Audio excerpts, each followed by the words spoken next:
Welcome to Rob and Tony's Cinematic Adventure. I'm Rob Wilson.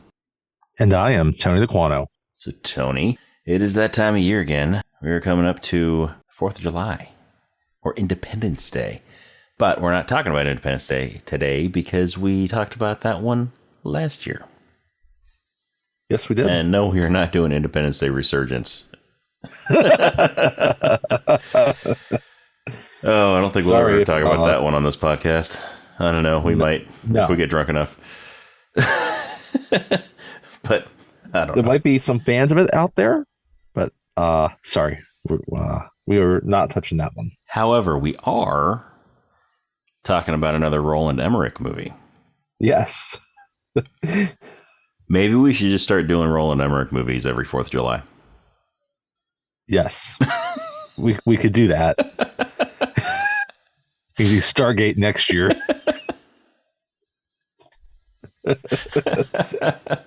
We could. Dude has such a odd career trajectory, to be honest. Mm-hmm. Which we'll touch on shortly. Yeah.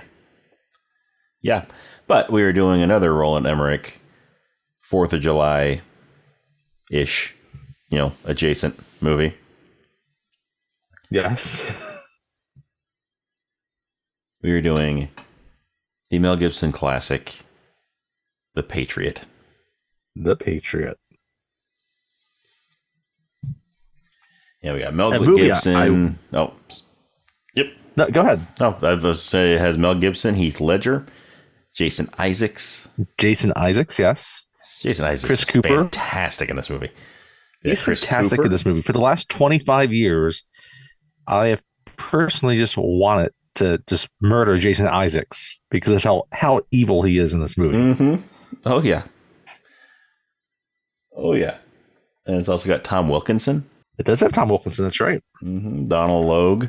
Jolie Richardson, right? Mm-hmm. And Renee Auberjonois, Checky Caro, Leon Rippey, one of our favorites, Adam Baldwin, yes.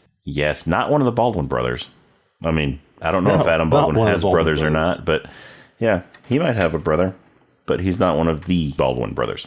But he was just like, there's a bunch of other kind of actors in this that maybe done a few more things, especially when you look at the kids. Yep. And then so many others. I'm looking at some of the casting lists. A bunch of Gullah musicians, French naval officer, Redcoat, Sergeant 1, Cowpens militiamen. Don't forget Redcoat Sergeant 2. Wounded Continental. Mark Jeffrey Miller. British field officer. Continental soldier. Cavalry officer. Guest at Lord Cornwallis's ball. Is that the dumb lady that doesn't realize that the ship blowing up isn't fireworks? Oh, marvelous. Fireworks. We'll get to that. Oh, here we go. Here's someone that Sam Edens plays a redcoat. He plays a continental soldier, and he also plays a French sergeant. Wow. One guy Patriot playing kid. 3 different countries' armies. Kind of sounds like Ben Kingsley. Lonnie Birchfield is kind of the same, but he's British infantry, British officer, and continental cannoneer.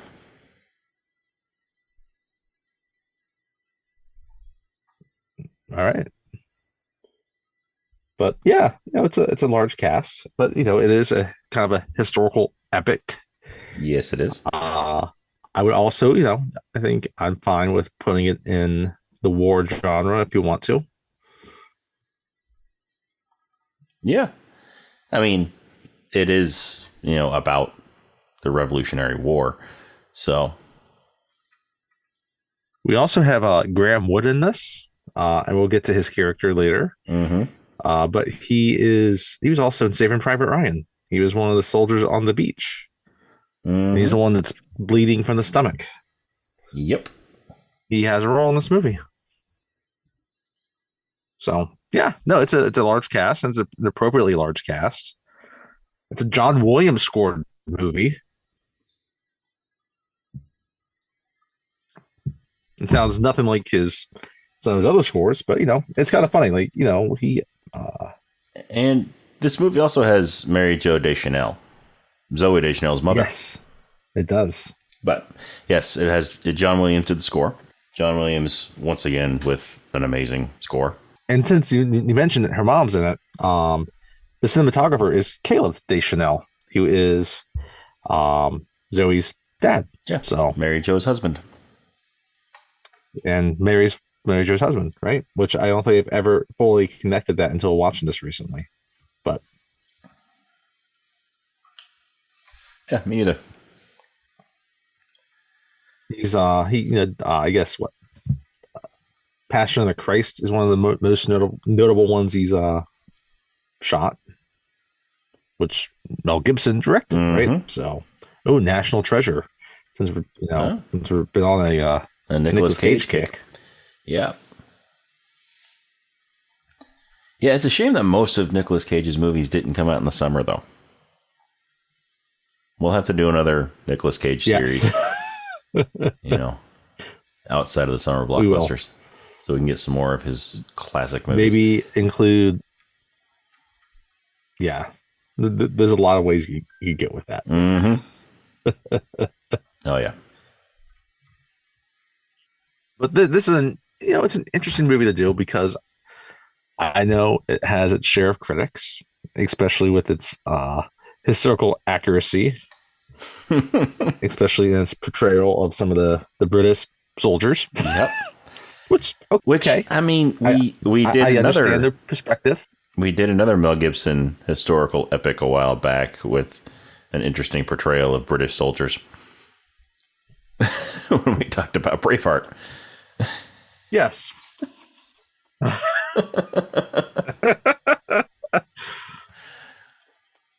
So I get the perspective. Mm-hmm. I can understand. I could understand. I understand where they're coming from, but it's surprisingly held up for me because it's actually been a while since I've watched it. I used to watch it quite frequently. Yeah, me too. I even remember watching this at your house, and I think it was after prom or after homecoming one night. I think it was after homecoming. Yeah, it remember was. Jesse Bukovich being there. Yep, it was after homecoming, and a group of us went back and watched the Patriot. That's what you're gonna do after homecoming. Let's watch the Patriot. Let's watch the Patriot. Yeah, it's funny because we had some friends over one time, some family friends, and we were trying to figure out what to do, and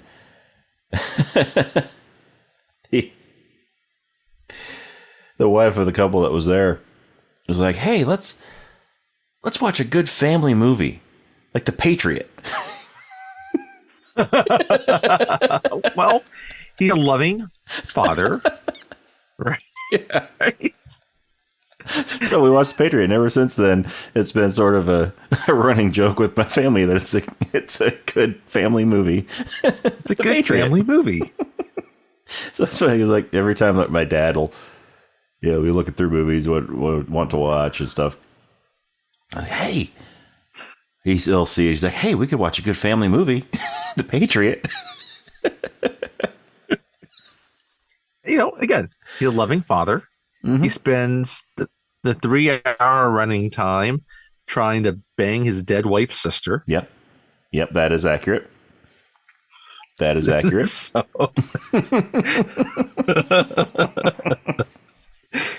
I wonder, is that kind of like a Leah Rachel type of situation where he just got fooled by his father-in-law? I don't know. But at one point, she just looks at him and just flat out tells him, "I'm not my sister." In other words, I'm open for business.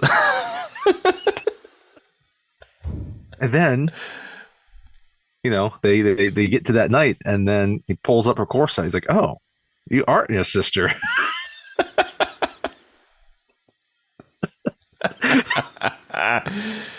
Oh. Spoiler alert.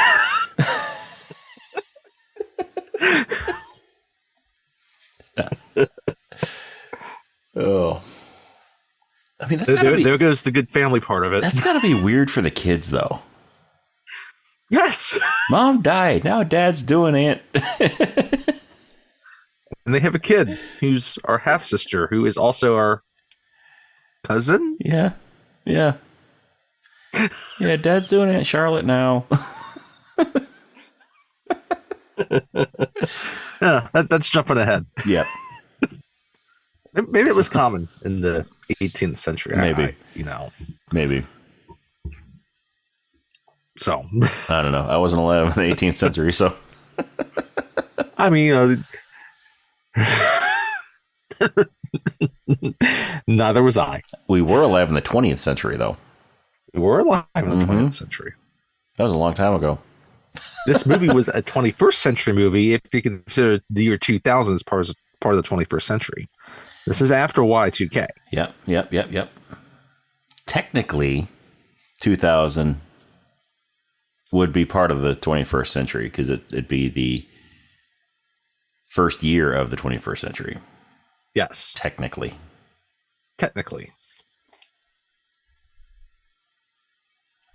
But what a great way to kind of kick off the 21st century, but a Mel Gibson movie where he lovingly uses a tomahawk in interesting ways to avenge his children. Yes. It was also the summer of Gladiator. Yes, it was. Gladiator and The Patriot came out in the same summer. Yes, they did. That was a glorious summer. It's also kind of like Mel Gibson's kind of, I guess, almost his peak. I mean, it's kind of before some of his personal struggles kind of started coming to light. I guess he saw the signs a couple years later in The Passion of the Christ. Yep. But this is the same year as What Woman Want, I believe. Yeah, I think it was. Yes, What Woman Want was 2000. I forgot. Chicken Run. He was. Oh yes, he was in Chicken Run that same summer. The animated remake of The Great Escape. Yep, with chickens. If you didn't catch on to the title. Yeah.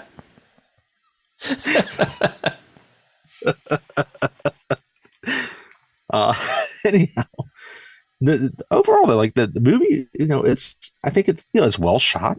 Yes. The costumes look great, and yes, I think that the battle scenes for the most part were very good. And since we talked about it a few weeks ago, this is a couple years after Saving Private Ryan. Mm-hmm. And Saving Private Ryan kind of, we briefly talked about it, redefined kind of like the war genre in a way. But this is a little bit different because it's kind of a historical epic. It's also part war movie, but it's a very different type, of yeah. Been talking about pre-20th century war, right? Where you're still in like little battlement lines. Yeah. I mean, you still had this was still the gentleman's warfare era. Well, it's supposed to be gentleman's warfare, according to Tom Wilkinson. Yes. Yes. Jason Isaacs has other ideas about that. Never understood that whole concept of, all right, I'm going to march my people up. We're going to line up right across from each other. My side will fire, then your side will fire.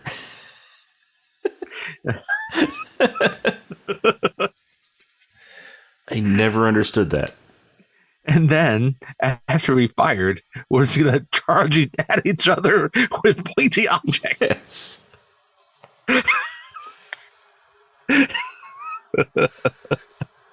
We'll each fire 3 volleys and then charge.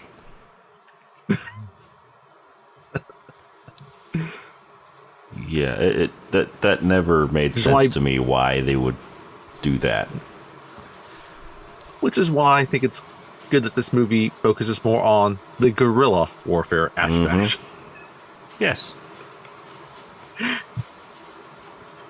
Yes, not actual guerrillas.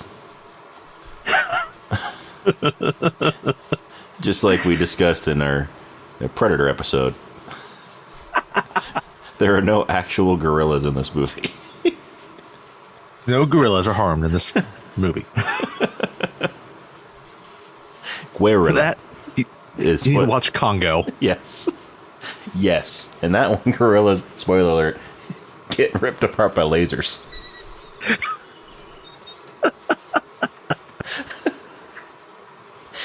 But they're clearly people in gorilla suits. Maybe we should do Congo sometime. Fascinating. Maybe we should, because there's something fascinating about that. Because I remember, Jurassic Park came out, and I read Jurassic Park, and then I saw Congo was coming out, and like I thought I should go see the Congo movie, and I should have read the book before I watched the Congo movie.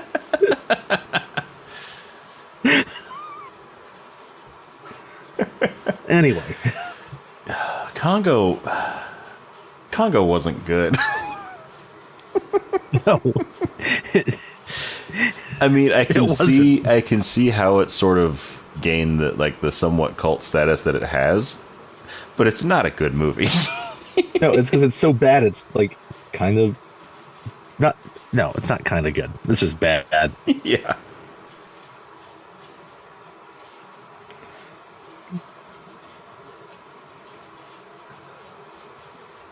Who directed? Oh, Frank Marshall directed that one. Far out. Huh. But I love his Arachnophobia. So, anyway. Yes. Arachnophobia is a great movie. Arachnophobia is an excellent movie. It's one we've discussed wanting to do. Mm-hmm. Yeah. I mean, Jeff Daniels, John Goodman. I mean, come on. Yeah. Julian Sands. Anyway, back to Julian Sands. Yeah, that's right. Sweet little old lady. Mm-hmm. Can't think of the name right now. But. Yeah. Anyway, back to the Patriot. Back to the Patriot. Yeah, no, but I think mostly the details are good. I think it's good that they kind of stay away mostly from the classic just battle lines. Yep. Part of the movie. Yep. And they keep it character driven. And but it's plenty of action in the movie. It's, yes, there is. I was thinking about it too. The movie's like, I remember thinking about this. I was like, yeah, this is kind of a longish movie. But it's a movie that you would expect to maybe be a little bit longer. Yeah, I mean it's under 3 hours, but it feels like barely. Most movies are actually like this length. Not most. Yeah. I shouldn't say most. Well, a lot of movies now are closer to this length. Yeah. Yeah, I mean, just like the newest Mission Impossible was 2 hours and 47 minutes. That's about how long this movie is. Right. I think there was a time where most movies that were this length were kind of reserved more for like a war movie or something epic. Yeah. Now everything's on the longer end. Again, not everything, but a lot of things are on the longer end. I mean, John Wick 4 was longer than this. Yeah, John Wick 4 was long. I mean, 30 minutes of that was him just trying to get up a flight of stairs. Yeah. It was the most dramatic stair climb I've ever seen. But we'll get to that one. We'll get to that one eventually. Yep. No, I think overall, though, it's the movie surprisingly holds up well. And because I think it's mostly because of the acting. Okay? Yeah. Take umbrage all you want with how they portray the British, but Jason Isaacs is awesome in this movie. Take Dolores Umbridge. Dolores Umbridge.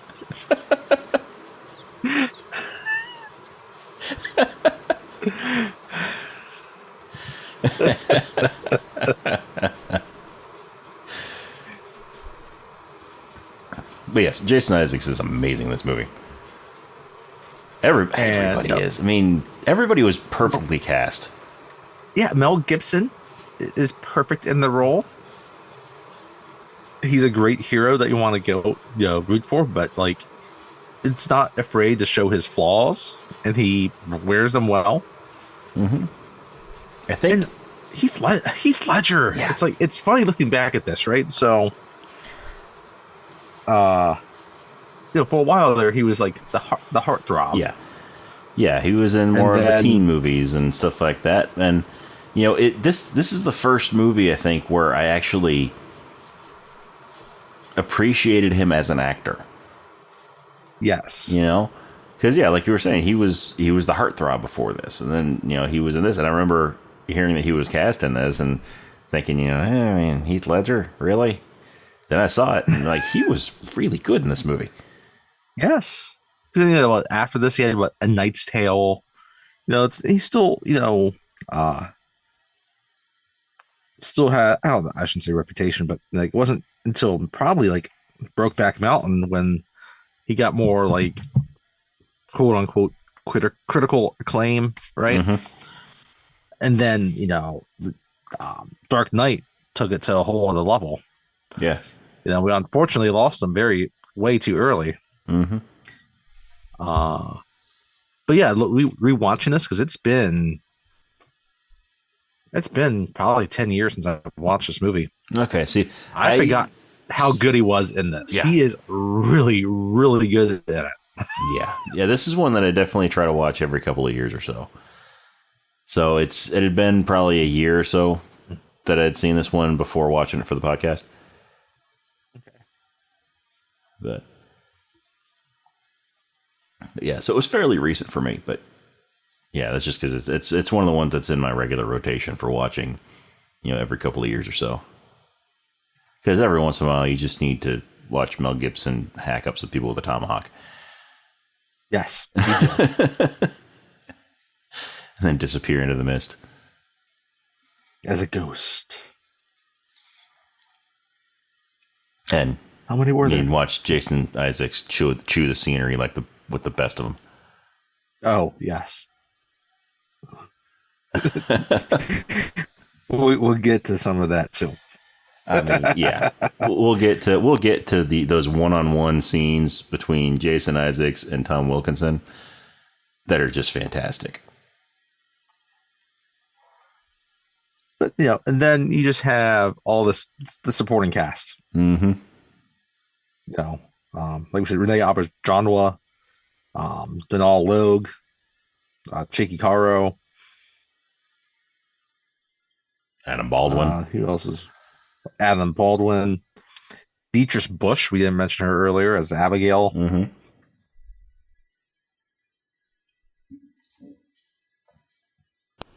Yeah, so many just terrific, just bit parts, and everyone just fits into them. And yeah, you take us back to the late 1700s in South Carolina. Yeah. And it's a good ride. So yeah, it's I enjoyed watching it again. Although I every time I watch this, I have to laugh though, because it takes place primarily in South Carolina. Yes. Mel Gibson, the Martin family, right? Benjamin Martin and his family live on a plantation in South Carolina. And all the people that work the land, they make it a point to say, oh, we work these lands as free men. We're free men. Yes. In the South. Well, again, they're being very cognizant to not make them seem like slaveholders. Yeah. But at the same time, sister-in-law definitely has slaves. Yes. I mean, that was the norm for the time. Whether, right or wrong, that was the norm at the time.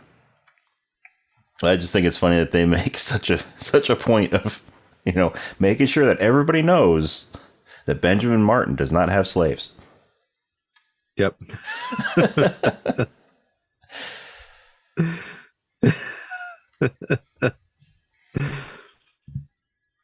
Yeah. Again, they're not afraid to show his flaws. You can just say he's just a man of his time, mm-hmm. and has slaves. Isn't it to be the most cruel slave master? No, but it would have been more accurate. It would have been more accurate to, have them as slaves. But I mean, there's no problem with having them as free men working his lands. Yes. There were people in the South at the time that had, I'm sure didn't have slaves, and but anyway, it's just I just always think it's funny that they they have to they have to just come out and say in the it. movie too, where they make sure this say it, and it's like, just to make sure the main character of this movie is not a slave owner. By the king's decree, any slave that fights for the king will be granted his freedom.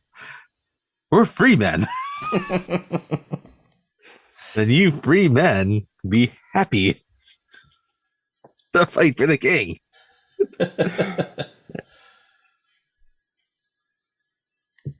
All Jason Isaacs' glory of scenery chewing. Yes.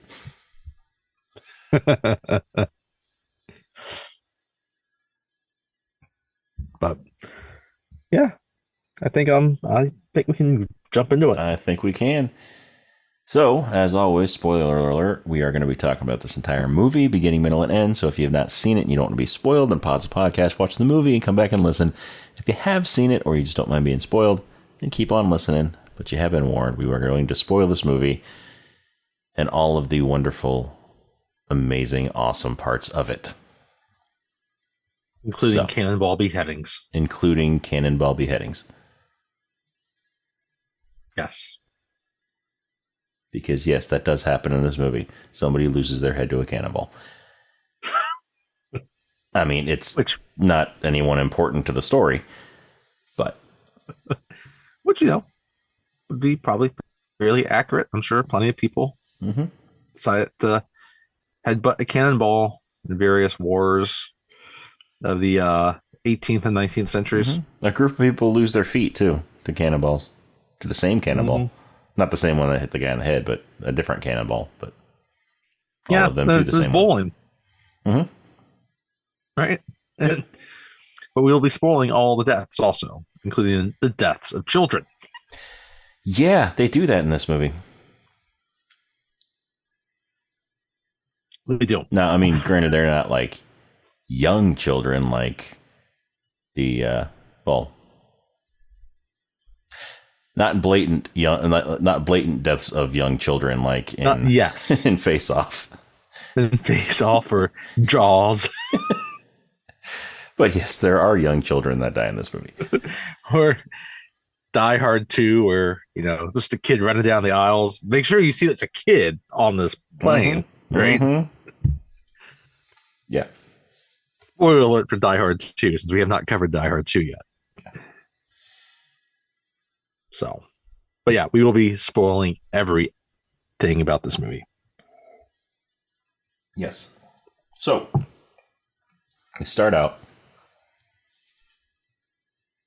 in South Carolina. With a Mel Gibson voiceover.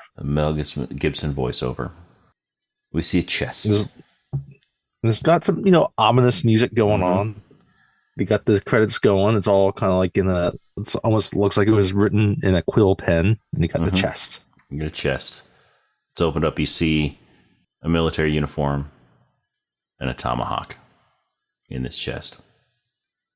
And the voiceover, something along the lines of, I've long felt that my sins would come back. Feared. Yeah, I've long feared. Yes, I've long feared that my sins would come back to haunt me. Something along those lines. And then the cost is more than I can bear. And then he closes the chest. Right? We don't see Bo. You just see kind of his hands closing the chest. We don't see him. Right? And, it fades off. And then it goes into this nice, idyllic kind of countryside by this plantation. Right? Yeah. There's, some kids sitting there. One is teaching her younger brother letters. Yep. It's like these old. And I always like those letter cards. Yeah, I did. I always like them too. It's like the old. It looks like people from like the 17th century. Yes, it looks like people from the 17th century or from the 17th, 18th century. Contortionists, though. They're like, it's people that are making the shapes of the letters. Which, for some letters, fine. For like a T, fine, very very simple. But then you get the guy that's doing the R, Yeah. and he's twisting himself all around, and then like doing the split so he can Yeah, so you can get the legs of the R. Somehow he's made himself into a W. Yeah.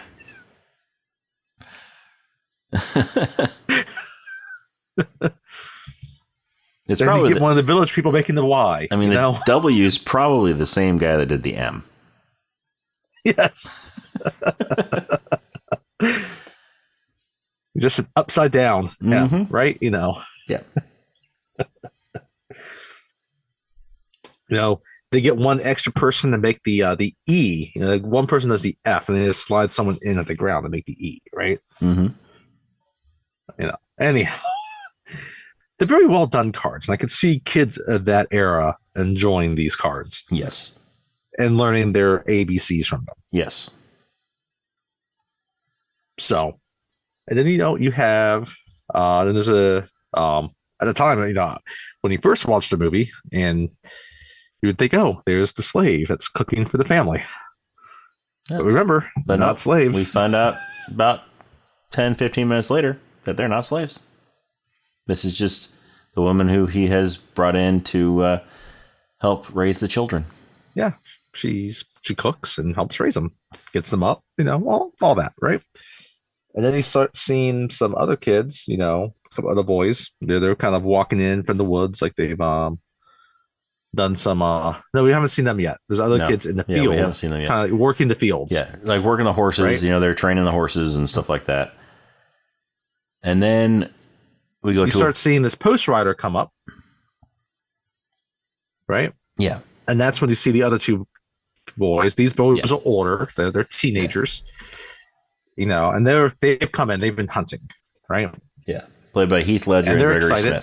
Smith. Heath Ledger. What was the other boy's name? Gregory Smith. Gregory Smith, right? Gregory Smith plays we don't know Thomas the name Martin. Yet. This is the Martin family. Yes. Right. And so Heath Ledger plays the oldest boy, and as the second oldest is his brother Thomas, Gregory Smith. I'm sorry, Gregory Martin. Well, Thomas Gregory Martin. Smith, Thomas Gregory Martin. Smith. Yeah. Heath Ledger plays Gabriel Martin. And then the two boys that we kind of saw in the field are Nathan and Samuel. That's Trevor Morgan and Brian Chaffin. And Trevor Morgan, you might recognize if you've seen Jurassic Park 3. He played Eric in that movie. He did. He was also in The Sixth Sense. He was. As Tommy Tamasuno, the guy that likes to bully Harry Joel Osment. And then the one girl, the oldest daughter, is Margaret Martin, played by Mika Borum. And her youngest brother there is William Martin, played by Logan Lerman. Right? So the post rider comes in, and they're all excited because, again, this is what it said 1776 is what they said, I think. So it's mail doesn't come every day. No, I think this is 1776. I think it's just after the signing of the Declaration of Independence. Yes, they'll get into that based off the mail. Or just prior to it. Yeah, it's either just prior to it or just after. It's one of the two. Either right before or right after.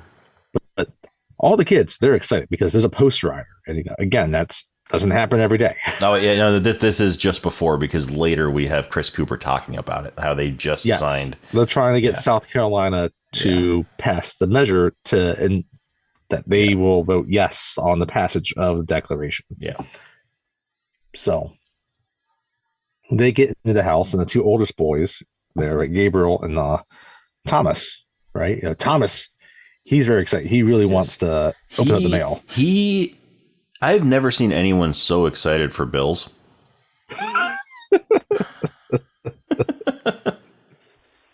Yeah, good question. Good point.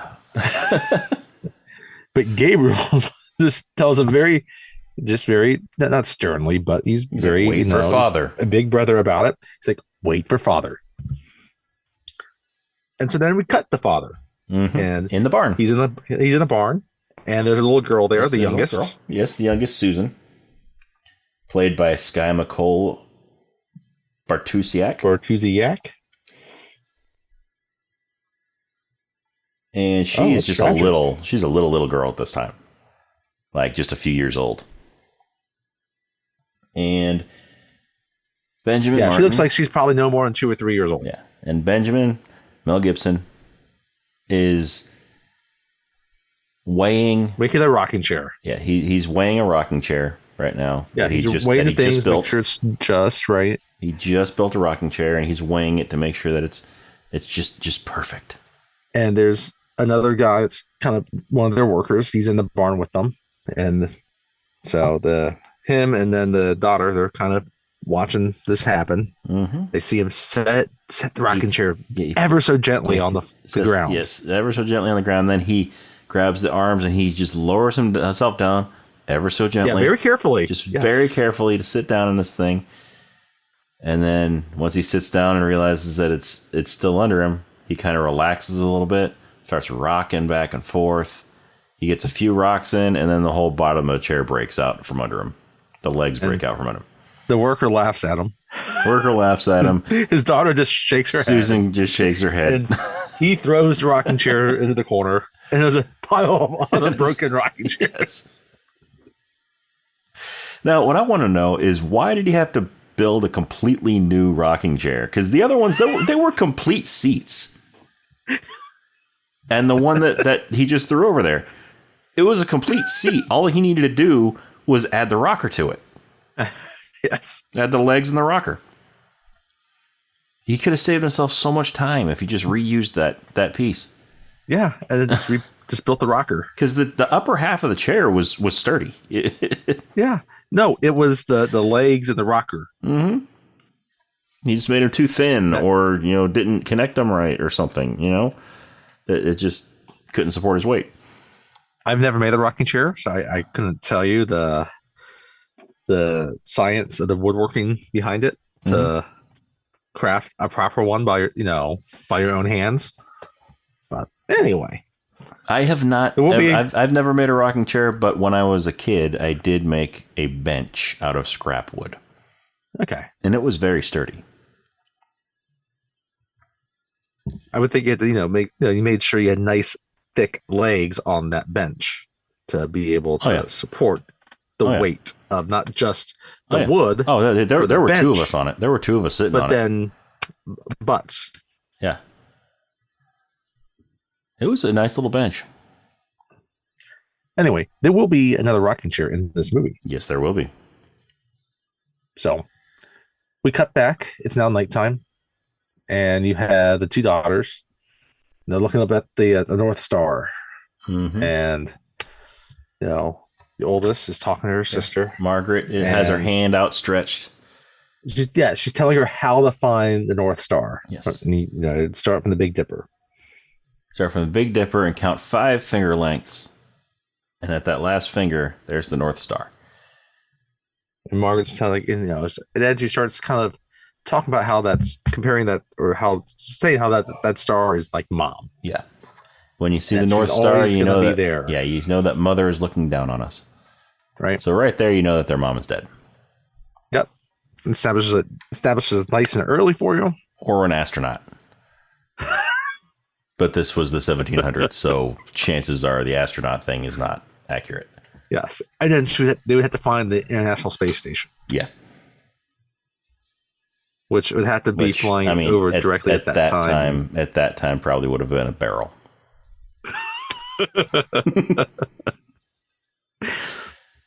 Anyway, so Benjamin comes in. And again, it's nice. 18th century. He's got his candles, and he doesn't say much, right? But she's like, it helps her to know that mother's there, right? And he tucks his daughters in. He leaves, and then goes downstairs, and the only 2 that are left up are Thomas and Gabriel. And they're in Gabriel's the reading living something. area. They're in the living room area. Thomas has this hobby. They got that living room area. There's a fire going, right? That's what's providing the light. Is mostly the fire and some candles. Yeah. Because again, no electricity yet. Yeah. But yeah, Thomas has a hobby. He has little and tin Thomas's soldiers. hobby is he got likes making lead these soldiers. little. Yeah, He's he likes painting his painting little, them. And he lines them up. He's painting his lead soldiers, lining them up to do battle. But then they see Dad come down the steps, right? And they keep looking at him as he goes into the room where there's the mail, and he pours himself a drink, and they keep looking at him. And so finally, he just gives a sigh. I mean, they're looking at him. They're looking at him like a dog waiting for you to throw a ball. I mean, they're ready. They're like on the edge of their seats. They're, you know.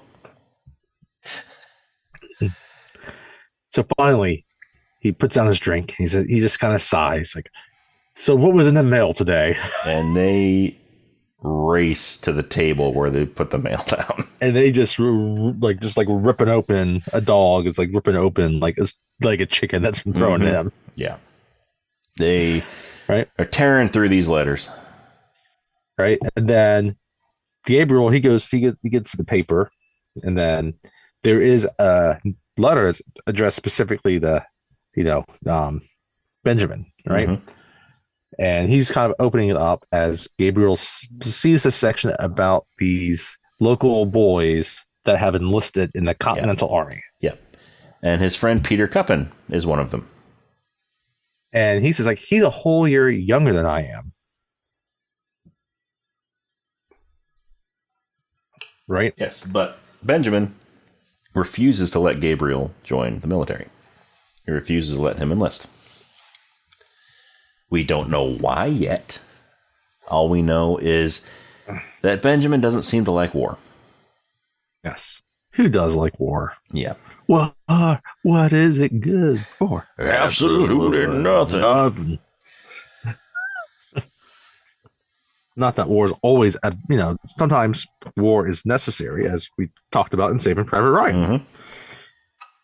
Yeah. Anyway, so, but then, he's looking at this thing. He's looking, he's reading the little letter to him. And he says, like, well, the Congress has been convened. And that's when Tom's like, Charlestown? We're going to Charlestown. And Benjamin's like, yep, we're going to leave in the morning. Right? So Charlestown, or as it is called today, Charleston, right? At the time would have been the center of the colony of South Carolina. Yep. And so, you get to the next morning and, you have Abigail there and then one of the other freemen that works that land driving the carriage, and the family has gone down to South Carolina. Well, but they're already in South Carolina, but to Charleston, right? Yeah, and there's all these tall ships there. Some of them are being built, and it's again a contrast to like the farm plantation that they live on to the city of Charleston. Now they're in the big city, right? And they arrive at his sister-in-law's place, Charlotte. And they're so happy all the kids are happy to see her, and she has presents ready for them. Like, she knew they were coming. I guess she knew the thing was being convened and that they would come. Yeah, she sees them, and the first thing she says is, "They're so big. What have you been feeding them?" And Benjamin's response is, "They come from good stock on their mother's side." It was already his codes. Like, hey. We can make some big ones now. It's like, hey, you're my dead wife's sister. Let's hook up.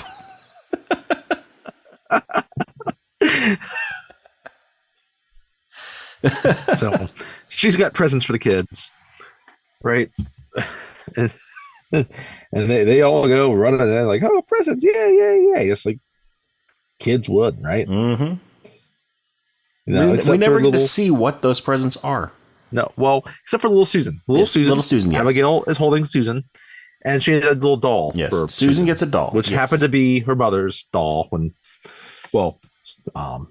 Susan's mother's, or Charlotte's sister. Yes, doll from that age, I guess. So yeah, and that doll does come back later. It does. Yeah, it stays throughout the movie. But I mean, I wonder if one of the kids got like a stick and a hoop. Because that was a very popular toy back in those times. Hey, if you've ever been to Colonial Williamsburg, you'll know about the stick and the hoop. Mm-hmm. Yep.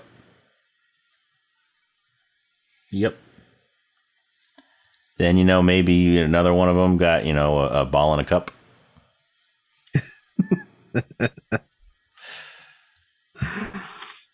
So,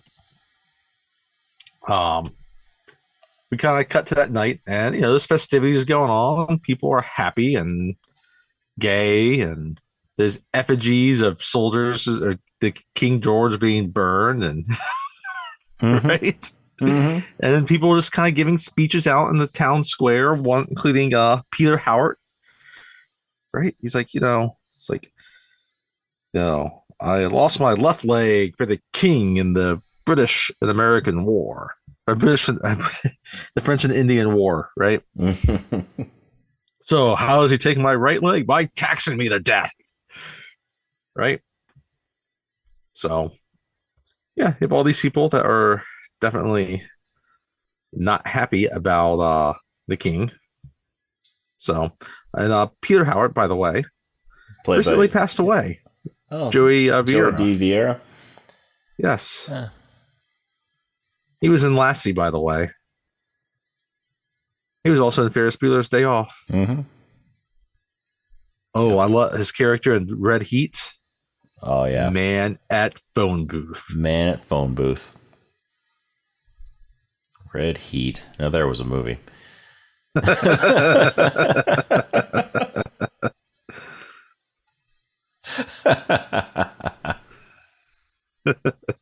Oh, late 80s cop action movies. Arnold Schwarzenegger and Jim Belushi. Not Jim Belushi. Not John Belushi. Jim Belushi. His brother. In a movie with Arnold Schwarzenegger where Arnold plays a Russian. Of course, he plays a Russian. Just giving you more ideas for movies to do.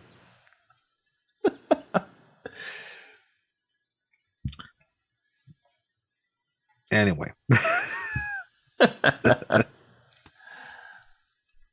But anyway, so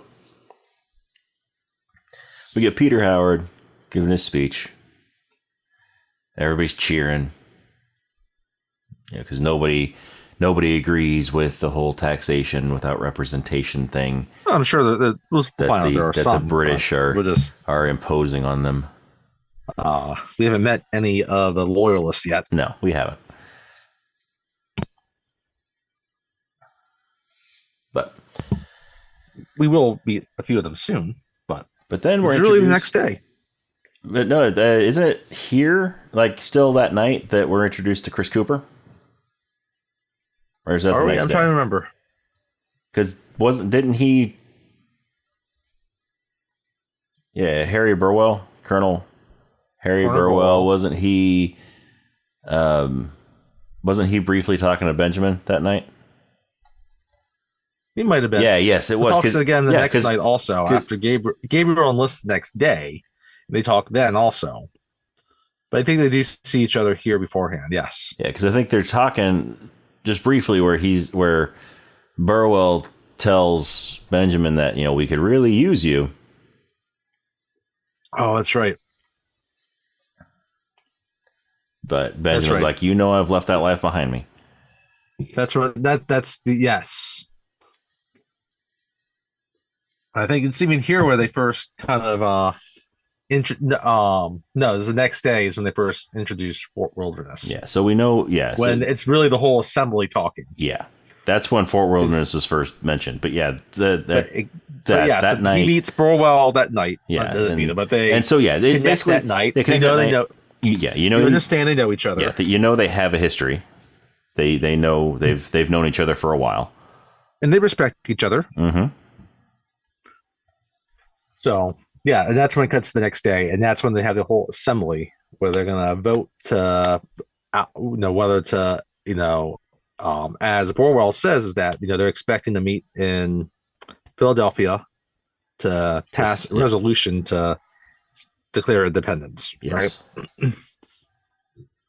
And they want to know if South Carolina, if the Assembly, is the representatives, are they going to vote yay or nay when they go up to Philly?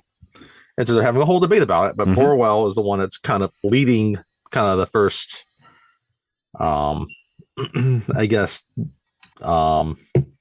first for, right? And he's already been fighting in the Continental Army, right? And he's talking about the skirmishes they've had up north, like in North Carolina, New Jersey, Pennsylvania, so to speak, right? Yeah. And the struggles that they've had, right? And you have a certain contingent so far in South Carolina that are, I think, Benjamin doesn't really specify it this way. Well, part of it is because he's been through war, he knows what it's like. But for the most part, things have not come down that far south yet. Yeah. Right. And if you have your passing history of the Revolutionary War, right, you don't get the battle. It doesn't really they don't get the major battles or skirmishes in the South until later. Yeah. It's mostly focused, the Mid-Atlantic and New England. And Burwell talks about being at Bunker Hill, right? And understanding the resolve of the British and what they've done, right? And Peter Howard speaks about one point, about making sure about why it's important. And Benjamin speaks. And Benjamin speaks. He tells them, this isn't going to be a war fought overseas. Well, even before he speaks, then you do get a couple of loyalists. You have one gentleman that is very emphatic against it. And then you get Adam Baldwin stepping up, right? And he kind of goes back and forth with Peter a little bit, right? Yeah, Wilkins. And he says, specifically, Peter calls it an American nation. And Wilkins is like, there is no such nation. And to speak of one is treason. Mm-hmm. This is probably the only... Peter talks about there being... This is probably the only thing that the only movie that I don't like Adam Baldwin's character in. Yes, I agree. But so then, he did great in it. He did great in it, but I just don't like his character. Oh, he's great. He's always a very good actor. He does a great job of making his character very unlikable. He does. So Peter talks about a tyrant, 3,000 miles away, right? And then Benjamin then speaks up. He's like, why should I trade one tyrant 3,000 miles away for 3,000 tyrants 1 mile away? 1 mile away. And then everybody laughs. Everyone laughs. And then, Burrow's like, I thought you were a patriot for the cause. And it's like, well, if you mean I'm upset about taxation without representation, yeah. Am I upset about this? Yeah. But there's other ways to go about this. Then he goes into... some of them said, we've tried that already. It's like, well, we got to try again. Anything to avoid war. Mm-hmm. Because this war is not going to be fought overseas. It's going to be fought in our front yards. It's going to be fought on our land, on our property, at our front door. Our children will learn of it with their own eyes, which will be very true. At least for his kids. Yeah. So he says at the end, it's like, I will not vote to send, because of this, I will not fight. Because I will not fight. I will not vote to send someone else to fight in my stead. Yeah.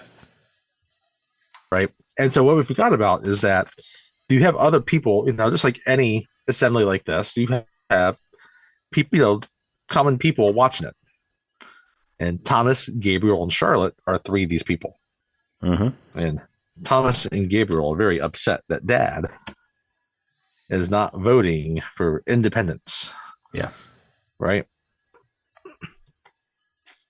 And so it ends that, and then it cuts to outside. And there's a little page boy that comes out. It's like 29-13, the levy passed. right? And everybody cheers, or most people cheer, right? And then the assembly, you have lets out Burwell there, and other people within the Continentals there to enlist people. And one of the people that enlist is Gabriel. And then Benjamin sees him as he's coming back. So you're going to go against my wishes? It's like, yes, I will. And then after Gabriel walks away, then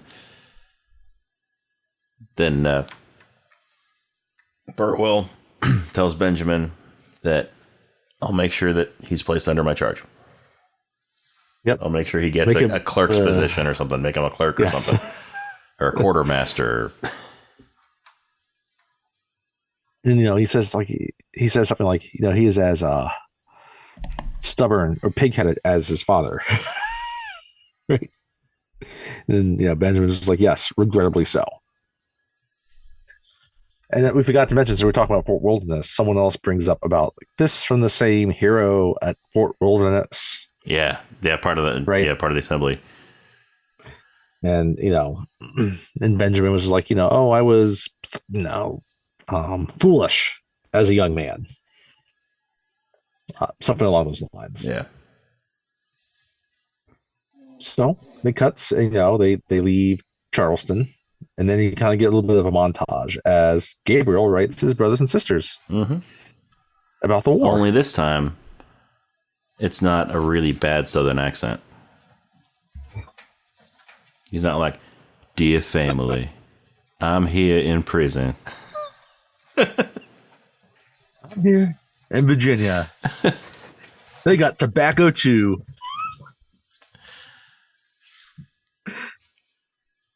No, instead you have Peter Cuppin. He died today.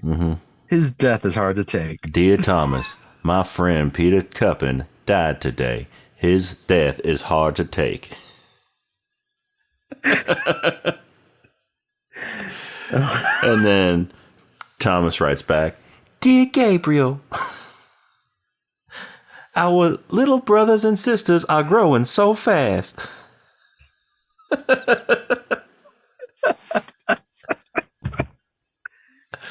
Father says I still can't join the Continental Army.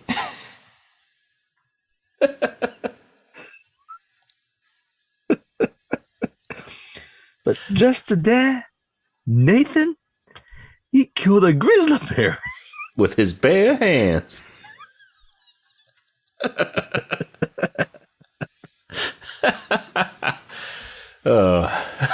It'd be great if they did the letters Con Air style.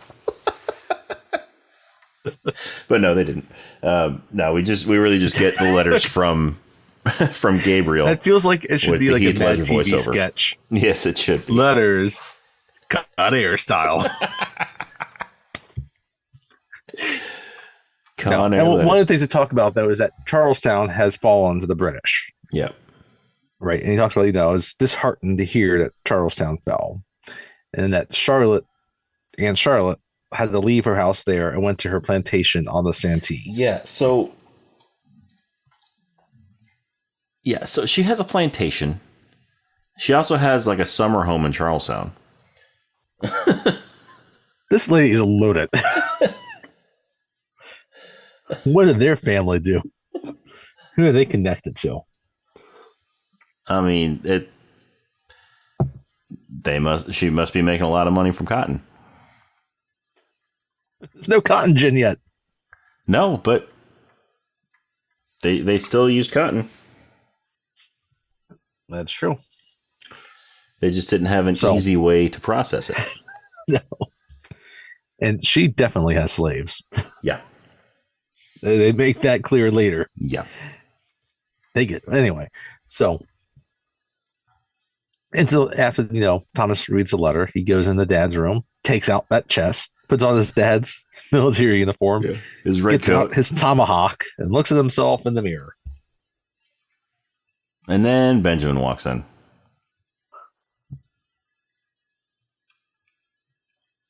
And, he doesn't yell at him. No, he asks him what he's doing.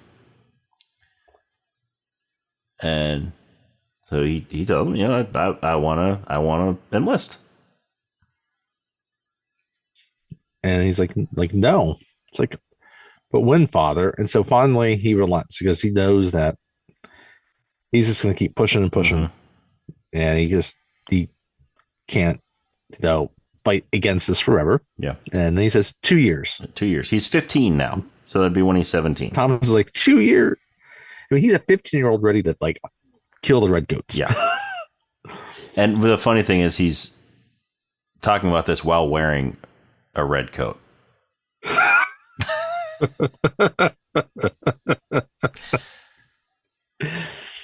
Yeah, because in the French and Indian War, Benjamin fought on the side of the British.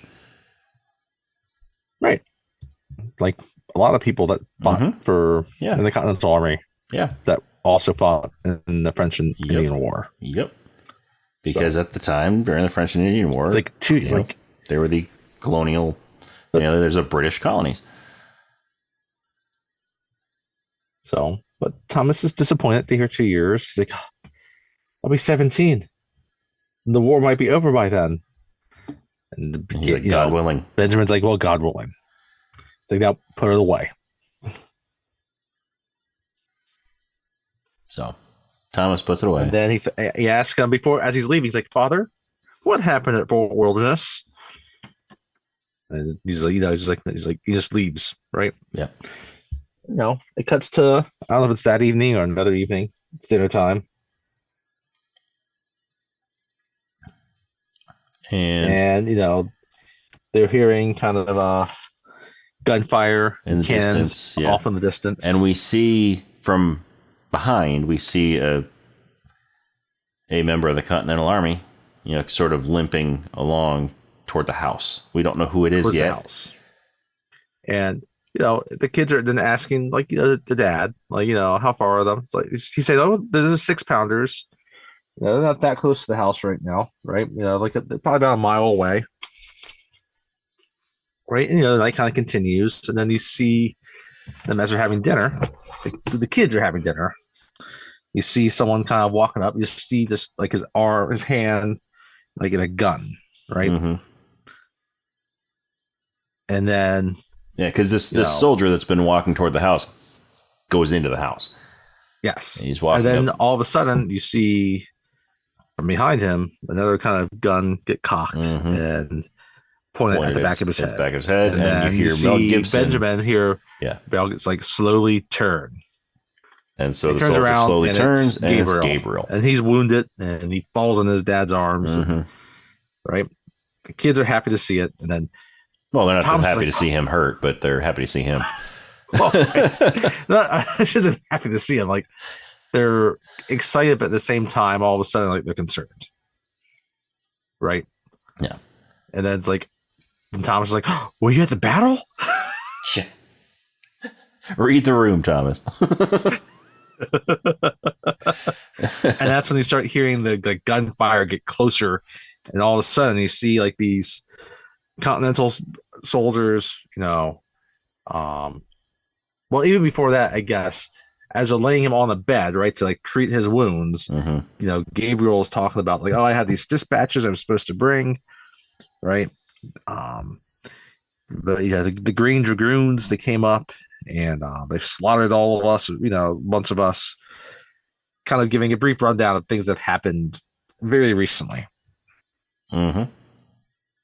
So, right. And so then you see the remnants of this battle finishing up as you're seeing the retreat of these soldiers, Continental soldiers kind of going across their property. Yeah. Right. There's gunfire going back and forth, and you're hearing the cannons and everything. Right. So, the night ends, and, it's the next morning, it's sunny, right? And they're treating all the wounded, both British and colonists. Yeah. Right? And Gabriel gets up, he gets out of the bed, and he's walking around, and you see one of the commanding officers come up, and he's looking around, and he sees Benjamin. He's like, thank you for the care of His Majesty's men. right? And, he just kind of nods and right. And that's when the rest of the dragoons come up, led by Jason Isaacs. Yes. Colonel Tavington. Colonel Tavington. What a British name. What a British name. What an asshole.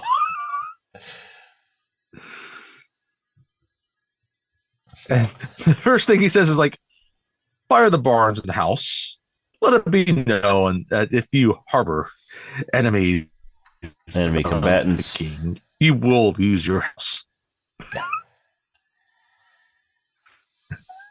You just see Benjamin's like, that's not how this goes. That's not how this goes. I'm helping your people. Both of you. I'm helping both sides here. I'm helping the wounded. Then Tavington says like, and kill all the wounded. It's like, no, they're prisoners. Like, yeah. So you can't. Yeah. So then the British troops go up and the dragoons go and they shoot all of the wounded Continental soldiers. Right, and then they find some dispatch papers. Right, and the one officer hands them over, and it's like Tavington's like, "Who carried these?"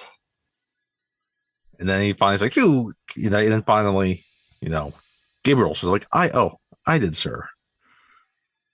And then Tavington looks at him. It's like, he is a spy. Take him, can them, and hang him. That's when Benjamin steps in. It's like, he's a dispatch writer. That's a marked case. Yeah. Like, no. The rules of war say you can't. Say you can't harm him. And Tavington's like, "Who are you to lecture me on the rules of war? Perhaps I should teach you a lesson." And he points his gun at him.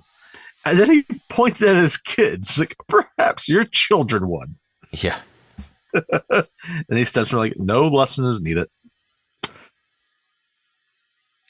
And then Thomas, meanwhile, he's getting impatient about this, right? Because they're starting to bind Gabriel's hands, and they've killed off the rest of the people, the guys, right? And they're getting ready to march off, right? And so then Benjamin tells Thomas to be quiet, but Thomas won't be quiet. Yep. So he goes to try to free Gabriel. Thomas runs over to Gabriel to try to free him. And Tavington pulls out his gun and shoots Thomas in the back. And then Thomas falls. A slow motion shot of Mel Gibson. Yeah. So just running after him. Benjamin runs up and catches him. He catches him before he hits the deck. And he's holding him in his arms. He dies in his arms. And Thomas dies in Benjamin's arms. And then you see that spark in Benjamin's eye as he looks at Tavington. Right? And Tavington just says, "Stupid boy." And he rides off. Right? And then he doesn't go with the rest of the soldiers that were taken. Was this when he told Tavington that before this war is over, I'm going to kill you? Or was that later? No, that's halfway through the movie. That's later. That's right. Yeah. That's at the prisoner exchange. Yeah, that's right. So, he rides off, and they're going to, the rest of the soldiers start taking Gabriel, right? Except for a few that then start fire, they start lighting the house on fire, start putting torches and, into the barns, into the house. And so as the house Gabriel is still holding Thomas, right? And once they're gone, well, Benjamin's still holding Thomas. Yeah, sorry, Benjamin's still holding Thomas. But once the British troops are gone, he runs into the house. He runs into the house as it's burning, and gets all the guns. He gets all the guns. He just collects all the muskets and his tomahawk. And he. It's like doesn't try to save any like photographs or any like anything that he might other little mementos might want for his family, but no, he just goes and gets all the guns in his tomahawk. He gives a couple rifles. He gives a rifle to Nathan. He gives one to Samuel. Right, and then he has a few extras. one for him and a few extras. There's more than three. So he's got a few of them like on his back. Yep. And he looks at Margaret. He's like, Margaret, take your brother and your sister and hide. But not back by sunset. Go to Aunt Charlotte's. Mm-hmm. Right? And then they start running off for some father and son bonding time. Yeah. Yes. He takes them on a hunting trip. And because the three of them are on foot and, not on horse and dragging things and marching slowly, they're able to move quickly through the woods. A spot where he knows they're, kind of be hidden on the path that's leading through the woods on the trail. And he sets a few different rifles up at different points, right? And then he has a little talk with the boys. I love this little talk. I love this talk with his boys because he starts it out with, now what have I told you boys about shooting? What have I told you about shooting guns? And it's set up to where, they're going to say, don't ever shoot at a person or something like that. But no, all they reply is aim small, miss small. You can see in their eyes, like Nathan's getting excited. Yeah. And Samuel's terrified. Samuel's probably... He's like 8. Yeah. He's like 8 or so.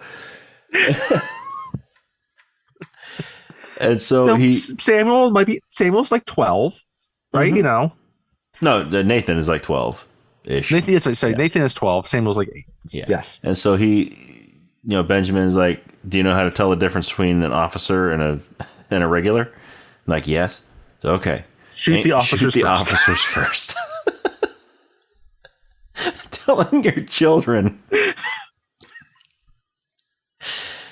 Telling your prepubescent sons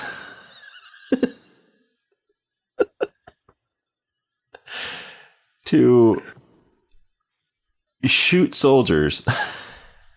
Shoot trained soldiers. Yeah.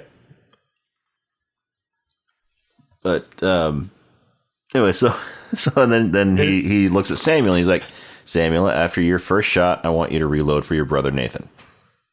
I don't know why he had to specify your brother Nathan, because Nathan was the only one of his brothers that was there with him. You just said reload for your brother or reload for Nathan. Right? And he says, I'll fire first. Right? So then the boys hide, and then he hides, and he waits, and slowly comes up. Right? And then, he turns around, and then the first officer he shoots is that officer that said, thank you for treating. Mm-hmm. Yep. Right? But hey, he just stood there as they were shooting. He didn't stand at the Tavington. Mm-mm. Nope. Mm-mm. So, they're picking off the officers. Nathan's loving it.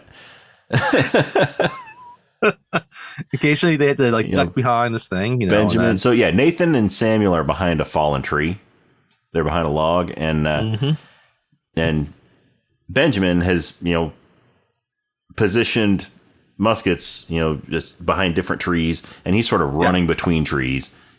Firing once, leaving the musket there, running over to the next one, and occasionally he'll distract them because he'll see them try to fire up towards the little ridge where his boys are. So he'll scream something or shoot back, and and to take their attention off of his sons, taking them one by one, right? Mm-hmm. And finally, he gets enough that they've taken care of enough of them that he runs down the ridge, down to the trail that they're on, and he starts shooting more of them, right? And now he's getting close combat, and the boys are still shooting at them. He's taking the British muskets from them, and he's shooting them right with their own guns. Yeah. And then it gets to the point where he pulls out his tomahawk. Yes. Well, and then at one point, even Gabriel kind of gets in, like he's bound. Yeah. Right. But he's able to knock one of them out as he's trying to aim. And so when the guy shoots, he his gun misfire. Well, this is misfire, but no, it's he misses redirected a shot and shoots one of the other guys, right? And then so he goes down to the guy's knife, and he's takes his knife, and he's trying to cut his bindings. But then he gets finally, like, one of the other officers there is able to grab a hold of him, right? And he's got a knife, right? He's holding it to Gabriel's throat, and he's just staring down at Benjamin. Benjamin's just waiting there, and he's got his tomahawk ready. And then he throws the tomahawk. He throws the tomahawk, hits the guy right between the eyes. And he slowly falls back, and Gabriel is trying to avoid getting his throat slit by this knife that's moving across his neck now. Sliding down. The guy's sliding down. He's just got his face split in two. So, but we're not done yet. Nope. There's another one that's trying to run away.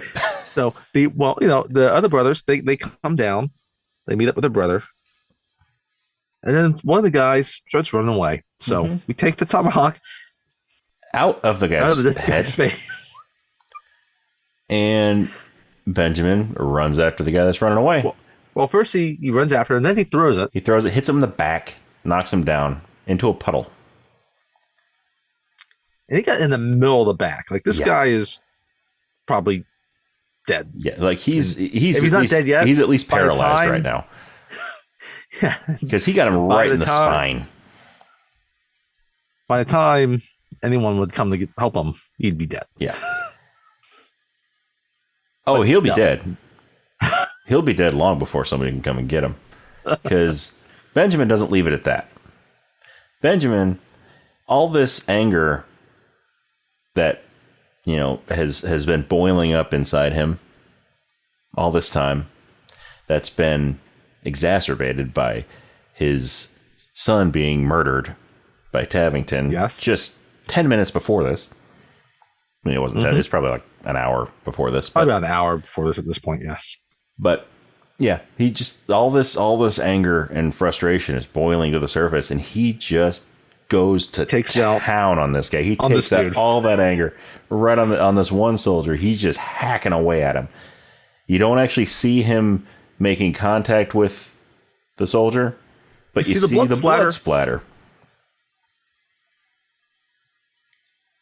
And he's just hacking away at him. And then finally, and then you see his son's looking at him like, what's Dad doing? And then you think he's done, and then he resumes. Until he's so tired he can't swing that tomahawk anymore. And now he's just covered in red. You got red on you.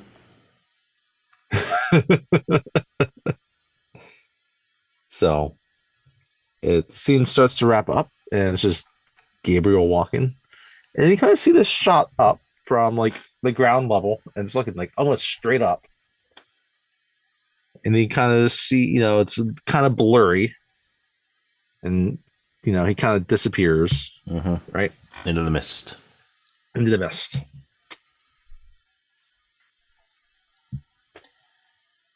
And I mean, he left one survivor.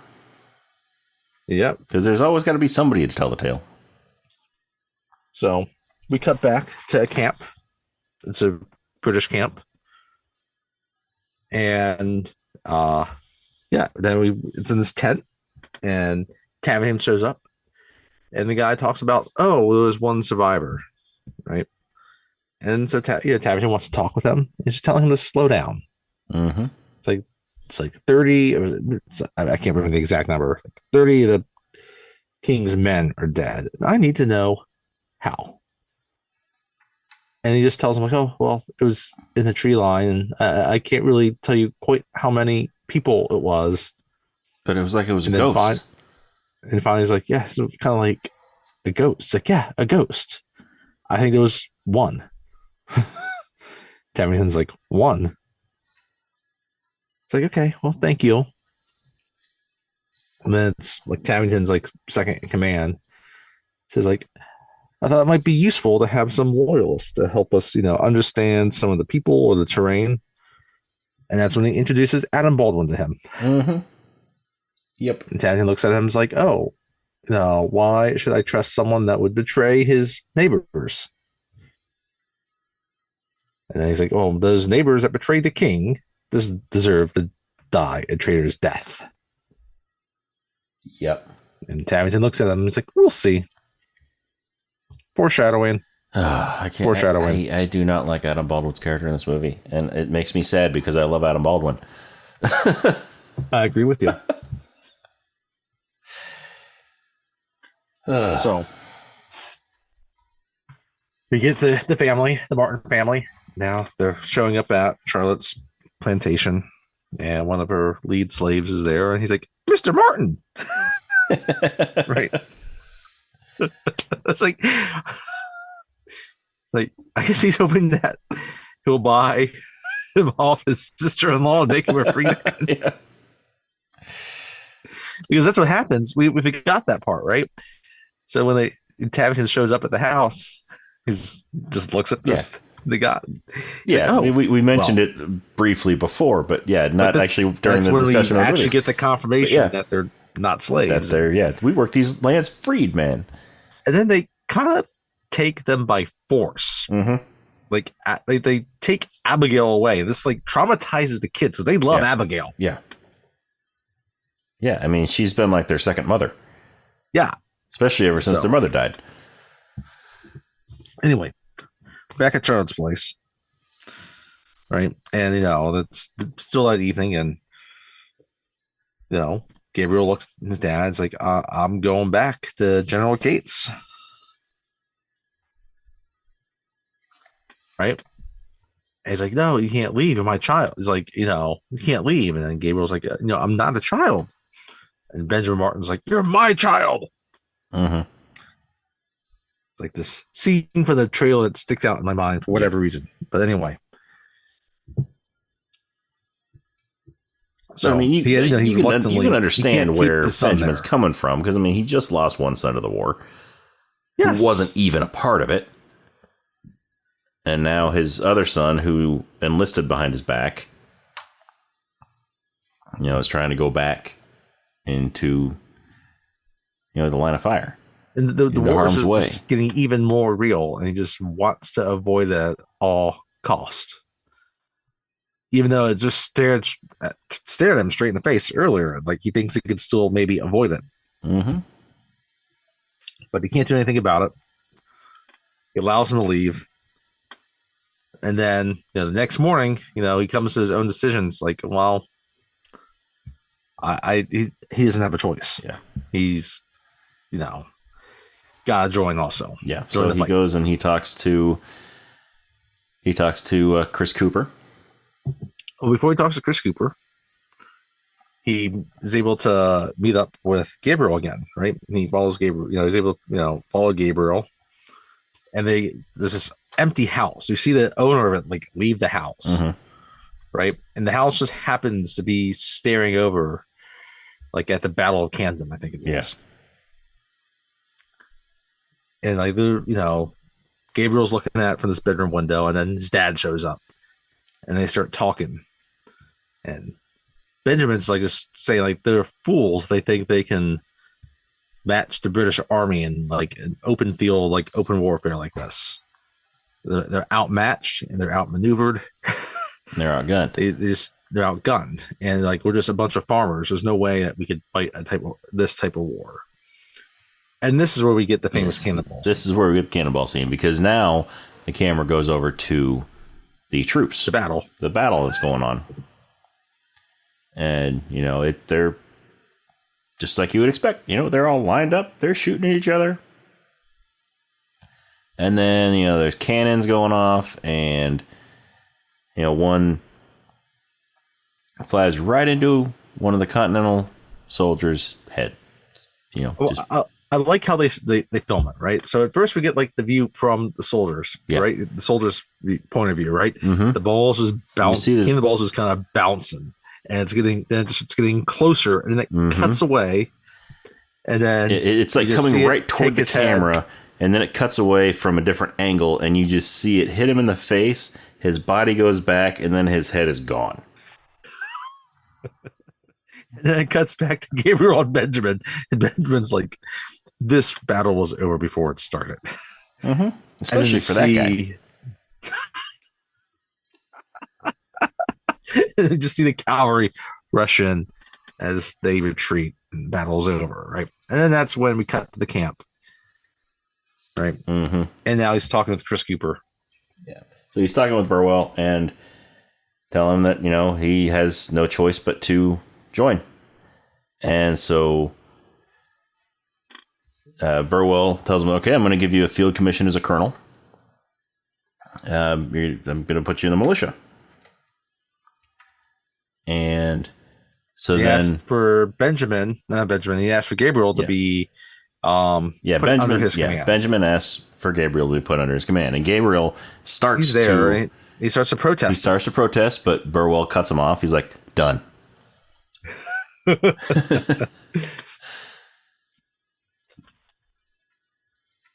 And then he introduces him to there's a Frenchman there. Mm-hmm. Jean Villeneuve.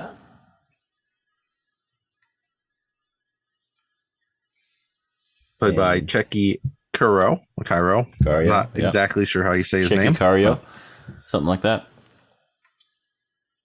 Right. And then he says, like, oh, are you the same? You're the same Benjamin Martin?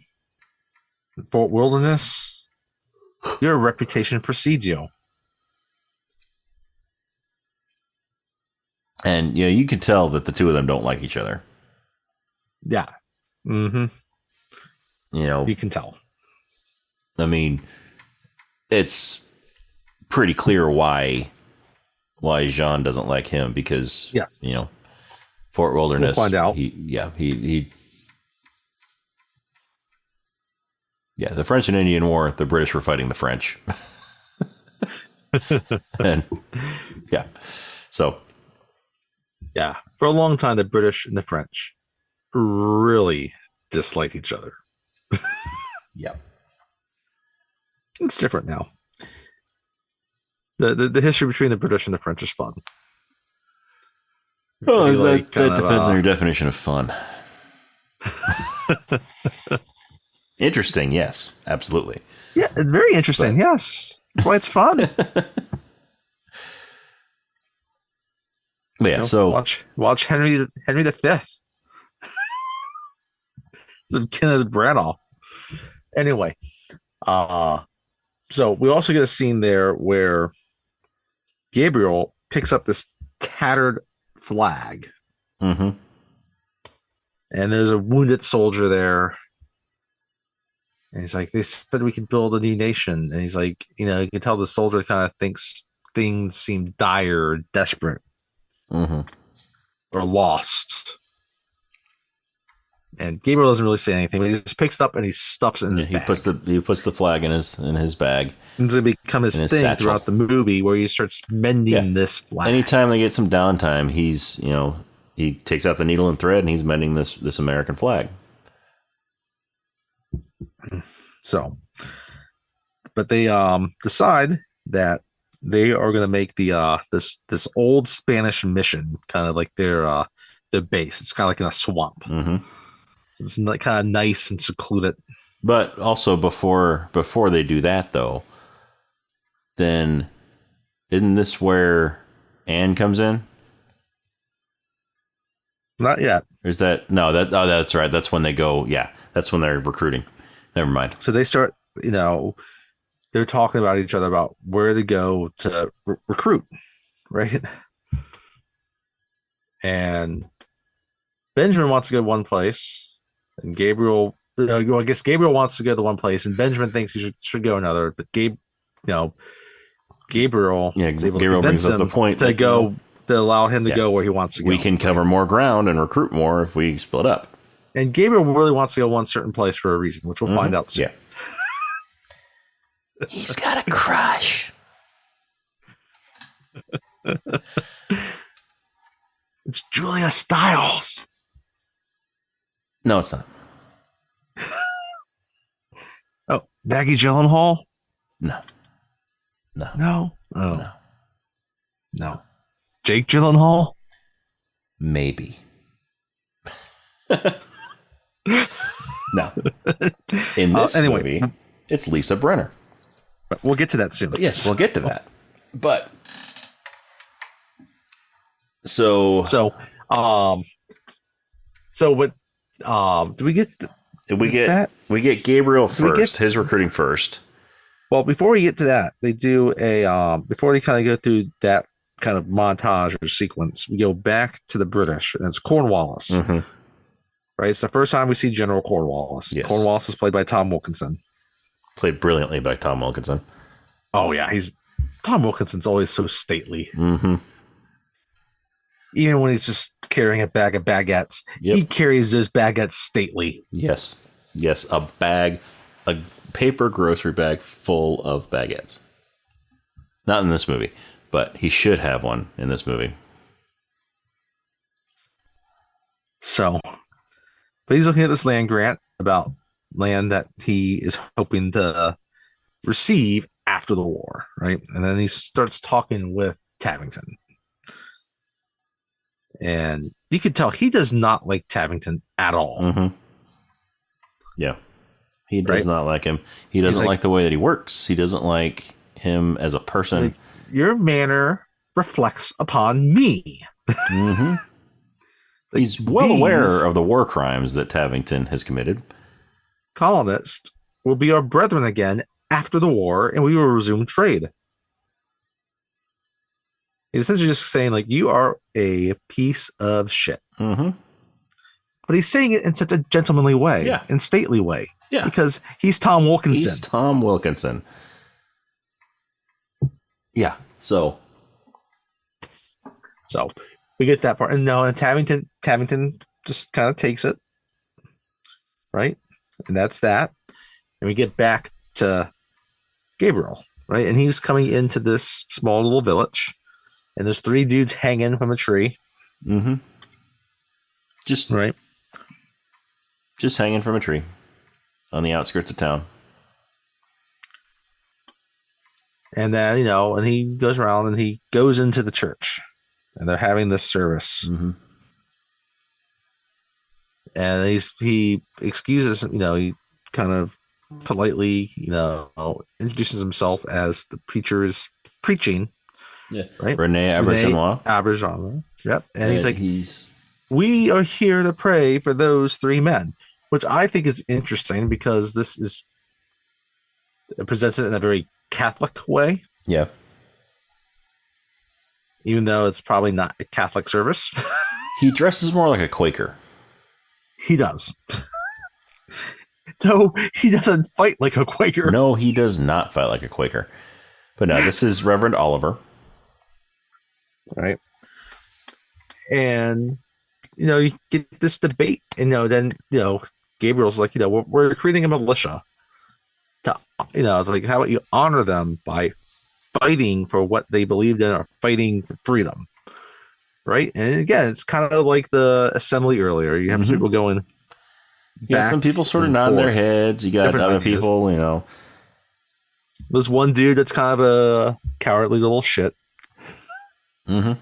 That doesn't want to do anything. He thinks that they're nice. The British might play nice. That type of thing. That's played by Donald Logue. Not Donald Logue. Well, Logue does speak up against it first. I was thinking about guy that's going to sell them out later. Oh, Spoiler alert. Oh, yeah. That guy. What was his name? Oh, well. Hardwick. Yes, Hardwick. Played by Christian Krulson. Right? Yep. But then Lisa Brenner or Ann Howard steps up. Well, first Donald Logue starts talking. He starts, and he's sitting. He's got a boy there and his wife, and and he's sort of speaking against enlisting. He doesn't necessarily. He's not necessarily opposed to, fighting for freedom, but he doesn't he's trying to convince people not to go because he doesn't want to. He doesn't want to. Scared. I think most of them see themselves as, again, just kind of farmers or not up to the task of going against what's really the reigning superpower of the world at that time. Yeah. Right? So, and... So they're scared is what it is. Yeah. So Lisa Brunner, who plays Anne Howard, she stands up. She's like, Dan Scott, wasn't it you who just last week was saying all this about, how we need to get the British off our land? And how you were... And she starts she knows that these people don't like the British and want to be free. Yeah. Right? And she has the voice to be able to express it. Yeah. And, so she starts bringing logic into the conversation. We forgot to mention, we did see her back in Charleston. Gabriel's like, oh, yes. Anne, I believe, right? Yeah. It's like, I know, you know who I am, Gabriel Martin. Yeah. Last time I saw you, you turned my teeth black. You put ink in my tea. My teeth were black for a month.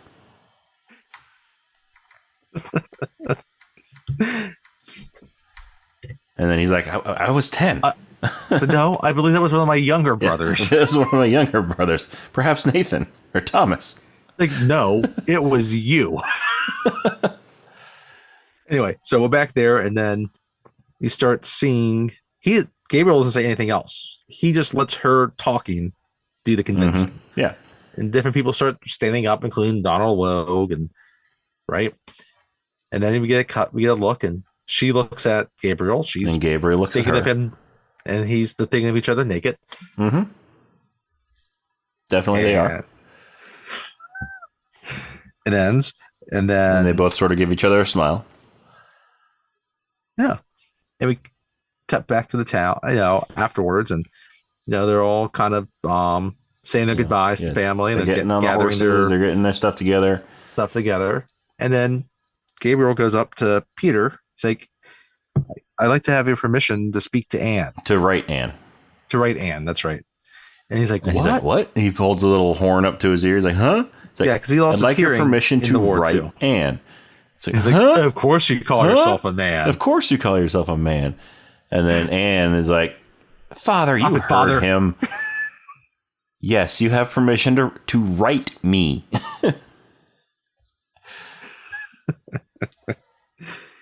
And then before they leave, write her. I guess. He plays it really well. He's great in this. And finally, Reverend Oliver. Yeah, the of course you call yourself a man is later. So then, Reverend Oliver also decides to join up. Yeah. And he's like, sometimes you have to defend the flock as well. Even if it means fighting off the wolves. Right. And now you get, you cut to Martin and what's the other guy's name? The Frenchman. Yeah, Jean Villeneuve. That's right. And they go to this tavern, and John's like, "Are you sure we can find the type of men we need here?" And they walk in, and they're all eating and drinking. And I love how she's like, yells out, like, "God save King George!" And then the music stops. They kind of look at each other and run out the door. You see like knives and fruit and all these things in it, and a knife gets thrown and gets stuck in the door. It's like, I think we came to the right place. Somehow they're able to get back in and somehow they're able to get back in and smooth things over. Like, exactly. No, death to King George. Yeah. So next thing they're sitting at a table and people are lined up. Come up to them and they're like, "Okay, you want to fight the British? Sign here." It's like, and then finally this little redhead boy shows up. He's like, "I'm gonna kill myself some redcoats. I'm gonna kill me some redcoats." It's like, "I'm sure you will. How old are you?" And then his hand goes. His dad. Yeah, his dad puts his hand on his shoulder and he's like, "Not old enough." Moves him over. And it's Leon Rippey playing John Billings. And then he's like, Benjamin clearly remembers John from, the past at some point, and he recognizes him. He's like, John Billings, how are you? And so John's asking him these questions. He's like, how much does it pay? He's like, not much, but you're welcome to keep any weapons or gear from any British soldiers that you kill. And he's like, okay. And he signs. It's like, okay. So he signs, and he's like, I heard some story about some goats that kill a bunch of soldiers, officers. You wouldn't know anything about that, would you? Was it? And he's just like, oh, you're old enough not to believe in ghost stories, aren't you? Yeah. And he laughs. And John's is there. He's looking at that. He's just observing it. He's not saying anything. Mm-hmm. Right. And then finally, this older frail guy comes up. Like, I can't fight, but my Negro can. And so he pulls up his slave, Occam, played by J. Arlen Jones, who he was great in this movie. Oh, he's great. Yes. What's terrific about it is like he says like, well, I can't read or write, and it's like, well, can you make your mark then? And the guy's like, it's like, I'm handing him to you. The guy's like, well, I'm signing him over to you. He's like, all the same. I'd like it to be his decision. Yeah. So, and J. Arlen Jones died recently too, last year. Oh, too bad. He was in the Arnold Schwarzenegger movie Twins, mm-hmm. where he played Mover Number 1. Mover Number 1. He was the best mover in that movie. Yes. The number 1 mover. He was not Mover Number 2 or Mover Number 3. Nope. He was Mover Number 1.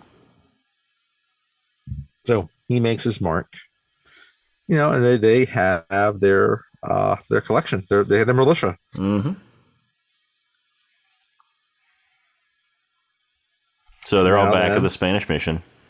We just kind of get a montage. And the ones that the ones that Gabriel brought are all kind of sitting over in one area, and the ones that Benjamin brought are kind of partying, they're drinking, getting all wild. Mm-hmm. It's clearly two completely different types of people. And the ones that are partying, like, it's like, no. John, he's trying to convince him that the French are still going to come, right? And the ones that he and Benjamin were kind of like, it's like, oh, we don't need no French. Besides, we got Benjamin, we got Gabriel, we got Benjamin Martin, and what he did to Frenchmen at Fort Wilderness. And so then we don't get that story yet. We don't get the story.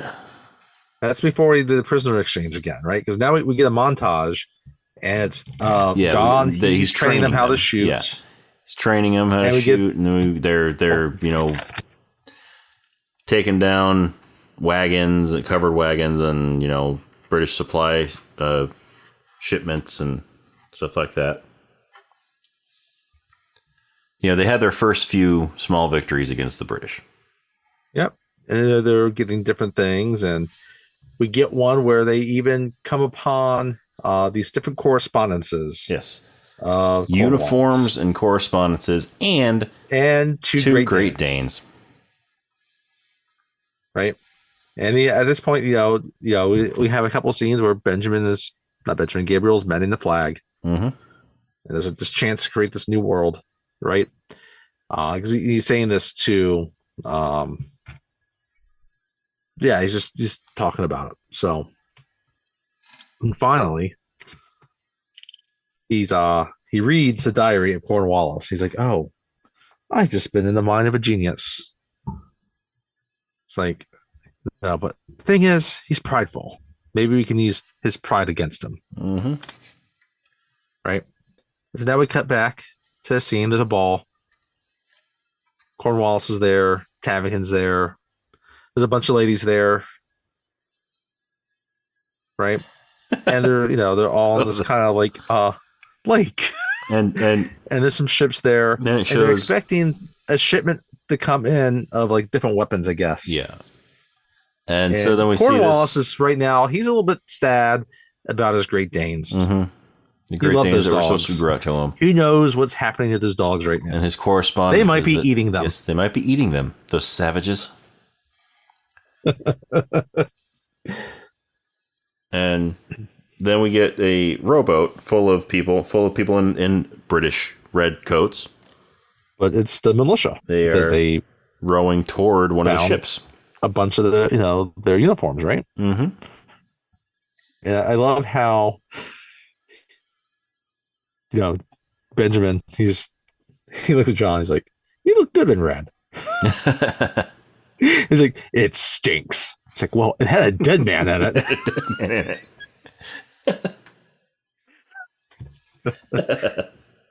They row away and they keep talking, right? It's like Tavington, another like general or colonel or lieutenant. Mm-hmm. Yeah, Cornwallis, and then like two ladies, and then the ship blows up. And the one lady's like, before all this, so before that we had Cornwallis getting dressed. And his new clothing was supposed to be on that shipment that was stolen. That's by right. the Thank militia. you. I forgot about that. And so his second in command is like, "Oh, this is a nice jacket." And he's like, "It's a horse blanket."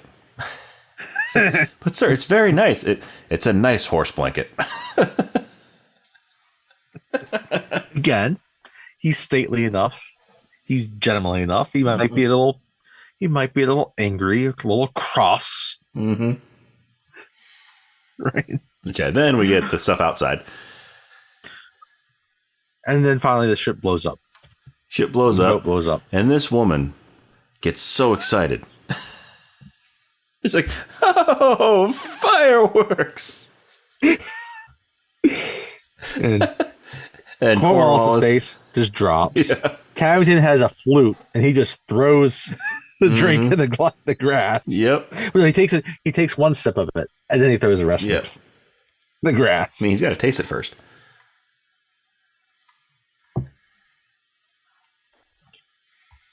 So, and then that's when they get back to the little town or village, right? There's all the militia, including, Gabriel and Benjamin. Benjamin's happy. Gabriel's happy to get back in there. He goes up to Peter. That's when he says, "I've come to call on Anne." He's like, "Of course you call yourself a man." You call yourself a man. And then she runs down. She's happy. Like, right? "Dad, you heard him. You know what he said." And so then he's just like, he just shrugs. He's like, "So call on her." So it cuts in to that evening, and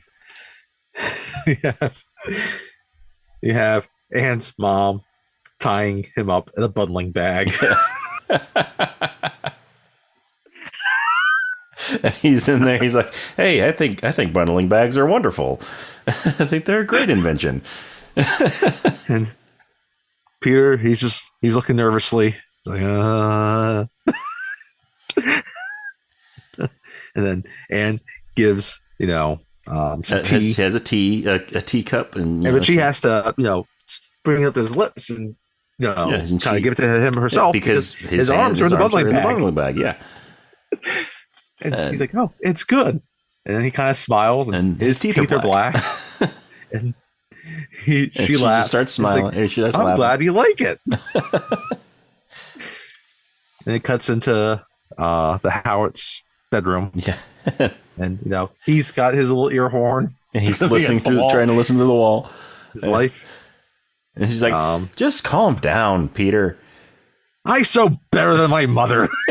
It's like, they're not going to do anything. And besides, I sew better than my mother did. Like, oh, I hope so.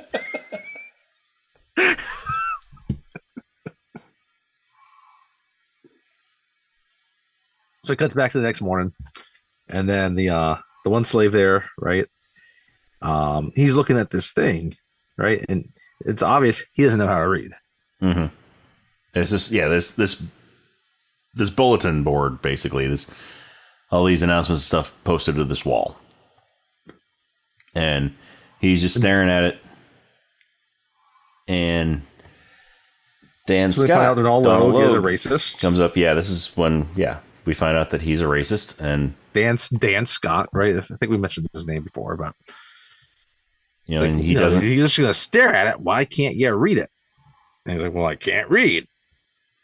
Like, well, I'll read it for you. Yeah, he's like, It's like, and it's from George Washington. It's like, any slave that fights for 12 months, we granted his freedom. Yeah, well, we granted his freedom. And then he's like, oh, not only are they letting him fight with us, now they're going to free him. And then he looks at it, he's like, I've got 6 months to go. Yeah, and then he just looks at it, he's like, what are you going to do with freedom? He doesn't say anything. He just looks straight ahead. He's determined. He's going to get that to those 6 months. Yep.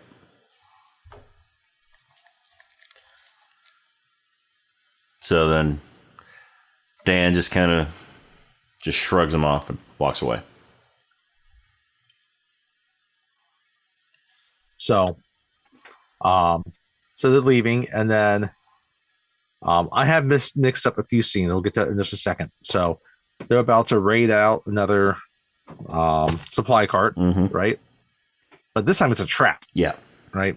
There's more men in this wagon. There's actually not supplies in this. There's soldiers. Yeah. And then you have Tavington has men out looking at things as well, right? Yes. It's a trap. And so they capture these militiamen. They capture a bunch, and as others start fleeing off, right? Some of them are able to escape, some get captured, right? And some are killed, right? There's certain ones surrender, right? And Dan Scott actually ends up kind of he gets falling off his horse, but Occam's able to picks him up, and helps him escape. Pulls him off. Right. So this is that we cut back. Dan may be racist, but Occam's not. Occam sees a fellow soldier, a fellow militiaman, and he doesn't want to see this person, regardless, potentially just be killed. Yeah. He's got a good heart. So it cuts back to the Spanish mission.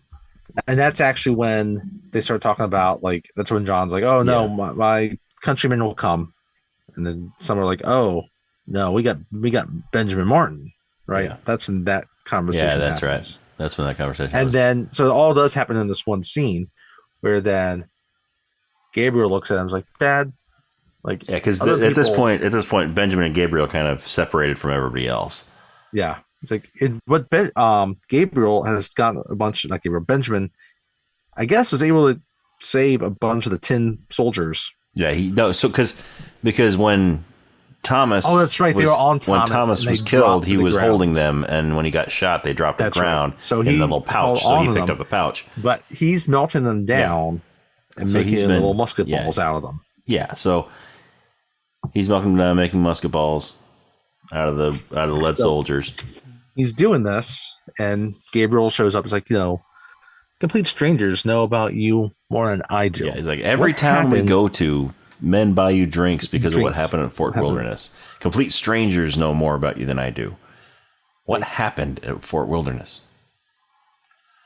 It's like, no. When about the time you were born, your mother asked me that question. And I was just drunk enough to tell her. Dumb enough to answer it.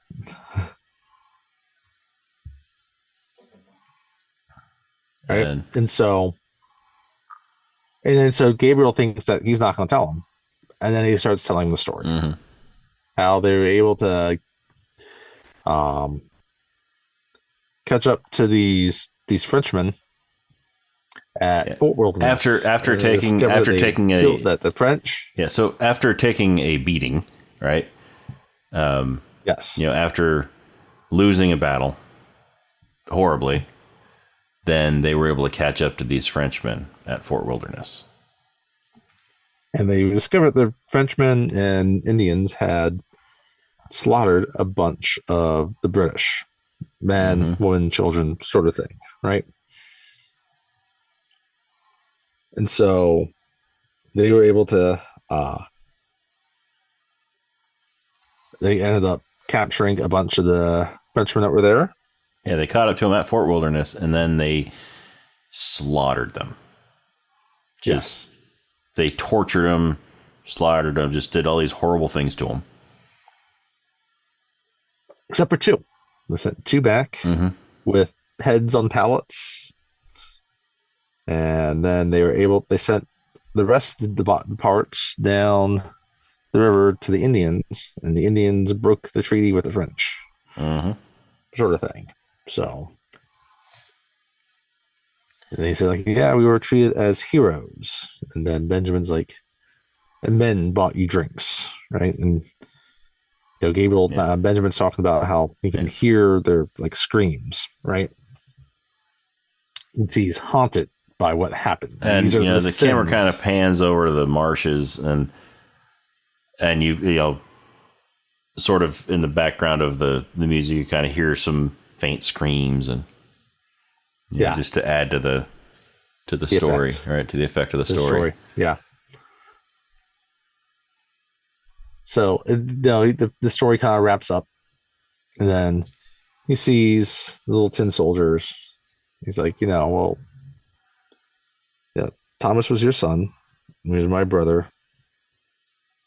You go through these things, like your revenge, your revenge will come, but not at the expense of our cause. Stay the course, Dad, right? And that's when Benjamin's like, stay the course. That's what your mother would tell me when I would get angry or drunk. Yeah. It's like, he's like, that's what she told me when I would pick on Thomas. Yeah. And then they laugh. They laugh a little bit. Right. And that's when Occam comes in with with Dan. Dan. Right. And he has news. I guess Occam was able to camp out somewhere to find out that they took all their captured men to a fort, and that they're scheduled to be executed if they don't give them up. Yeah. Right. So we get to cut the next day, and you have Cornwallis. He's up in his chambers. He's getting a shave. Right. And you see out the window, you see someone coming in on horseback with a white flag. Right. And one of his guys comes in. It's like, there's a rider here with a white flag. And Cornwallis is like, so he has two dogs. Yeah. Great Danes. He just rolls the R there. Great Danes.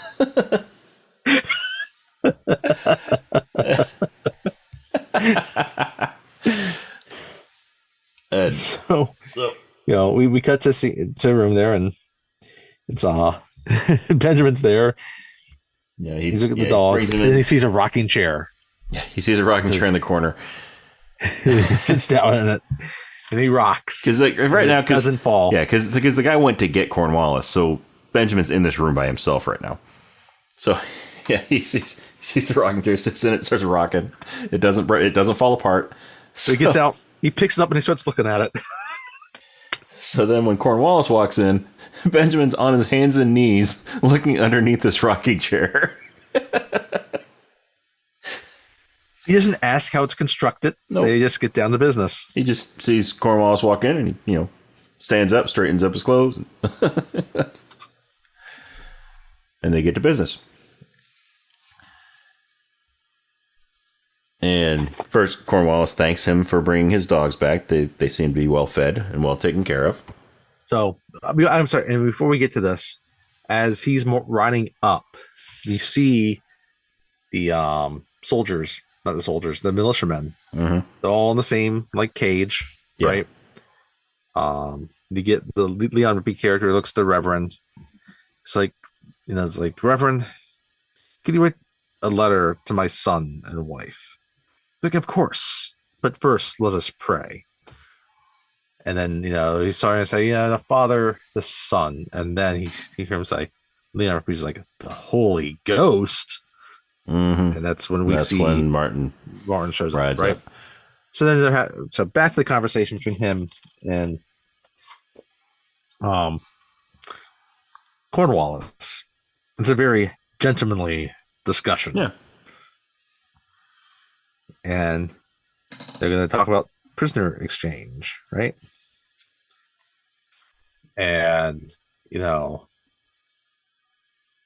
saying, like, it's like, because because Cornwallis is like, well, you stole a bunch of my stuff. It's like, my personal correspondence. Rules that we have to go back and forth, and the rules of war, and it's like, I will have that delivered back to you. Have it all delivered back to you. And he sees that the dogs are all taken care of. He's like, I thank you for that. Right? Yeah.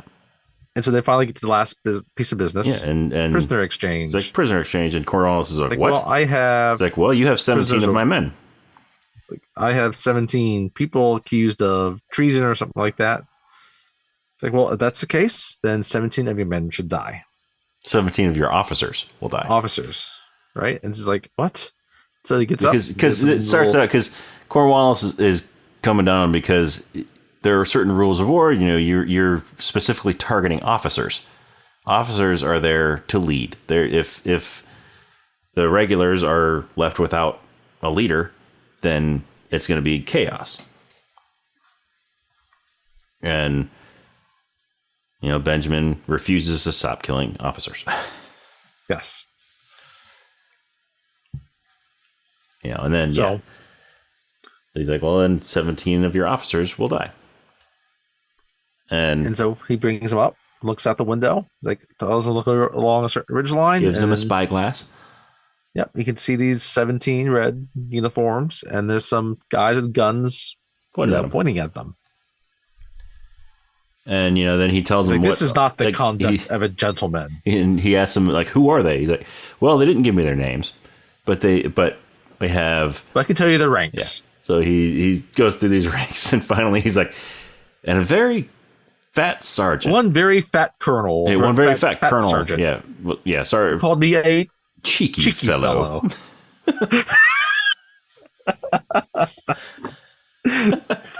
and that's what it is. And like, Cornwallis, the conduct of a gentleman. As soon as he says cheeky fellow, then Cornwallis gets this look on his face like he knows who he's talking about.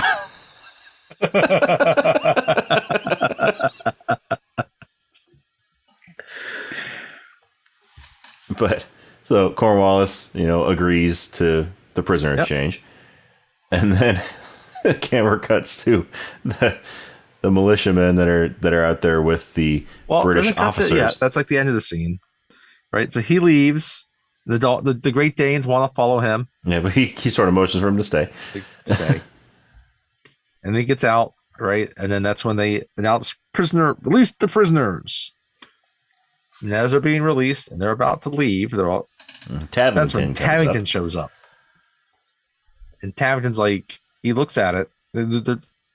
He's on his horse. He rides by, and Benjamin looks up at him. He's like, "Oh, and their eyes I know you." And Tavington doesn't quite connect it yet, right? So as they're releasing it, he talks to one of the other guys there, and he's like, "Who is that guy?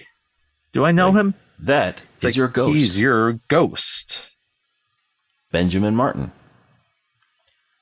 And then finally, it just kind of clicks to him. Like, so you're the ghost? I remember you with that stupid little boy.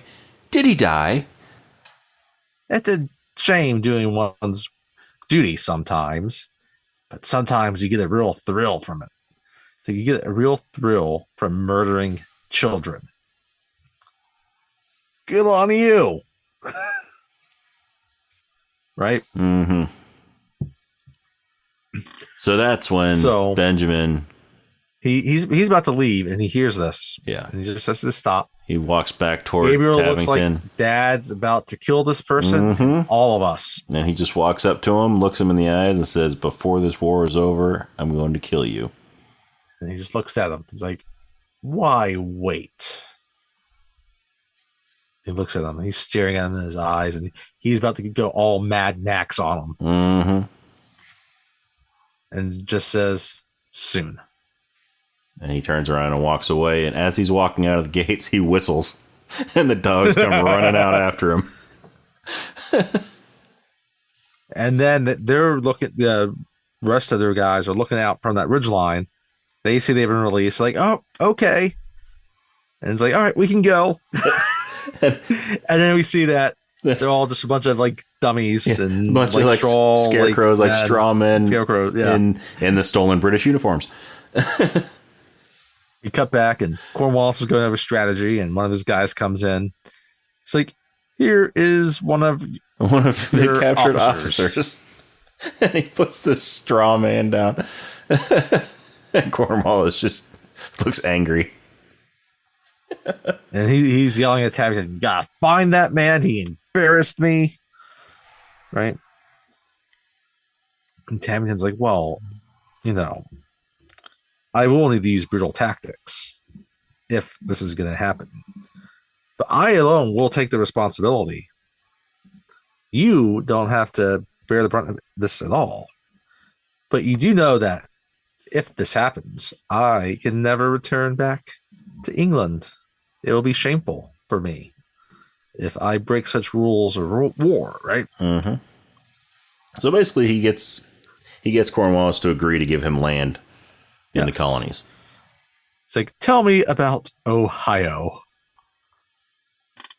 Picked the wrong state, buddy.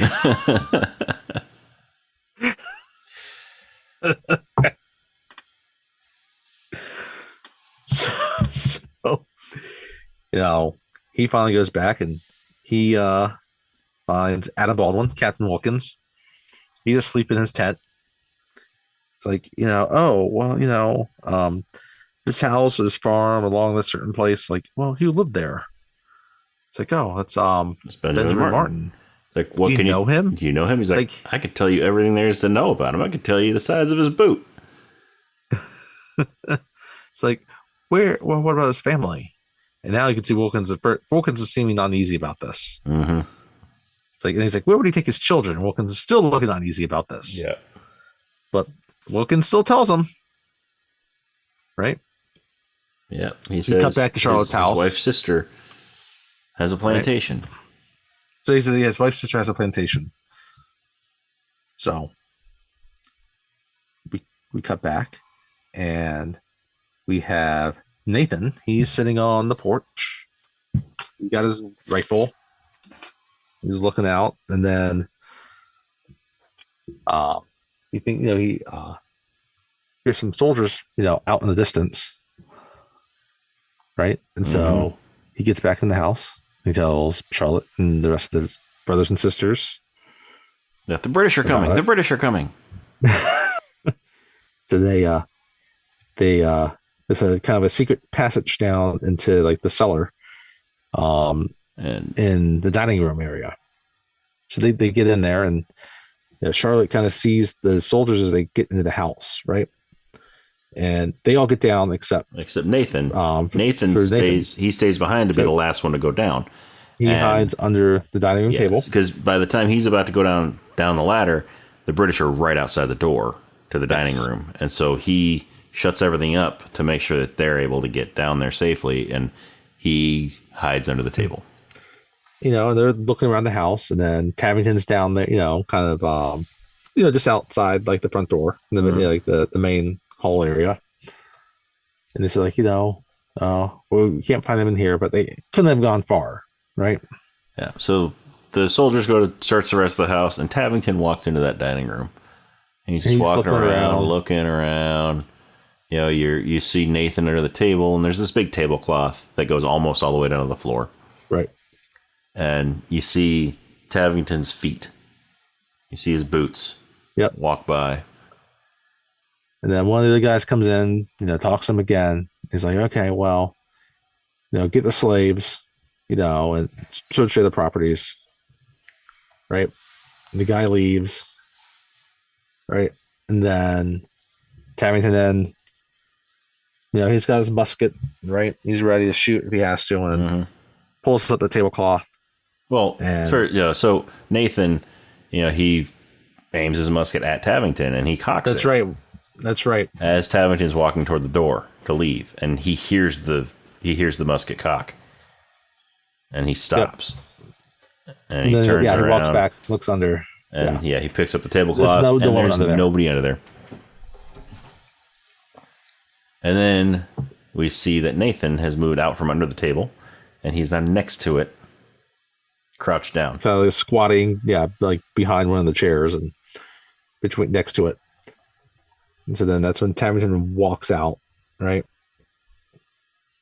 And then, he goes down the cellar with the rest of the Nathan goes down the cellar with the rest of the family. And you can see they're looking. There's still some, there's little windows that kind of look down in the cellar, and they can see the different flames and the torches and the boots and everything. And so Tavington gives the order to fire the house.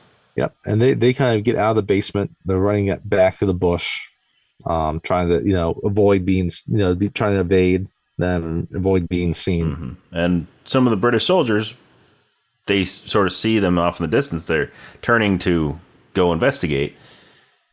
And then we hear a horse and gunfire. And they look over, and Benjamin is on a horse that's reared up in the middle of the road. He's firing his gun into the air. Yep. And so their attention starts going that way, right? And then, they've already killed some of the slaves, right? Because they have no idea where they went. And they're asking, where did they go? And they don't know, and they shoot them. And so they're now focused on Martin and a couple of the other guys, and they're riding after them. And up from behind them comes a couple other people, and they scare them, and it's Gabriel and some of the other militiamen. Yeah. And so they lead them away. They take Charlotte and the kids with them, and they go down, eventually down to like this Gullah colony where I guess apparently, Abigail them were able to resettle, right? Yeah. Where the freedmen. They're excited to see Abigail. So, Abigail's excited to see them. It's like, the children. They all have a big hug, a big reunion, right? And, Gabriel's talking with his Aunt Charlotte. She's asking how his dad is. He's like, oh, no, he's my father. Right? And then they get a little voice. Where is father? And it's Susan. It's like, oh, she's talking. She's talking because she never spoke before this. She refused to speak ever since her mother died. And so Gabriel is still holding that doll. That's her mother's, that her aunt gave her. Mm-hmm. Right? It's like, oh yeah, she just started talking in the last few months. Yeah. And so he crouches down and he's talking to Susan. He's like, father had to go away, but he just wants you to know that he loves you. He wanted to send his bad men away for me to protect you. Yeah, and then Susan's like, I hate him. I hope he never comes back. I hope I never see him again. Like, no, I do. And then she runs away.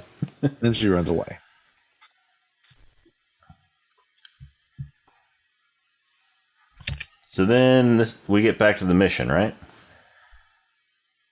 Or is there a little bit more that happens here before? That's it. Okay, Gabriel returns to the mission, to the Spanish mission, and he's talking to. And they return to the mission. He's talking to Benjamin, and he's telling him about the kids, about the family, and Susan spoke. Oh, Susan talked. He's like, what? She talked? He's like, yeah, full sentences. And Benjamin's like, oh, what did she say? And Gabriel's like, well, she said she loves you and she misses you and she wishes you could be there with her, but she understands why you can't. Basically lying through his teeth. Benjamin buys it. Yep.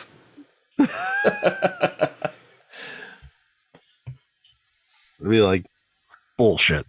But yeah, he buys it.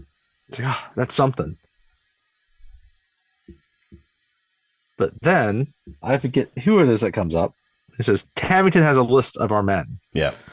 And he's going along, burning our houses, so to speak, right? And so, and that's Leon Rippey. What's his character's name again? John Billings. John Billings. That's right. John Billings. He gets up and they're all riding, as fast as they can. And they get to his house first. And it's, because as soon as John hears this, he gets on his horse and rides.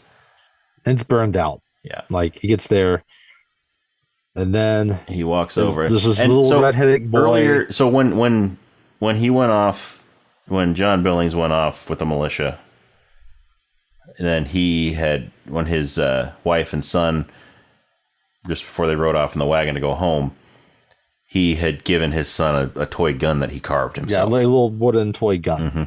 He carved it himself and gave it to his son.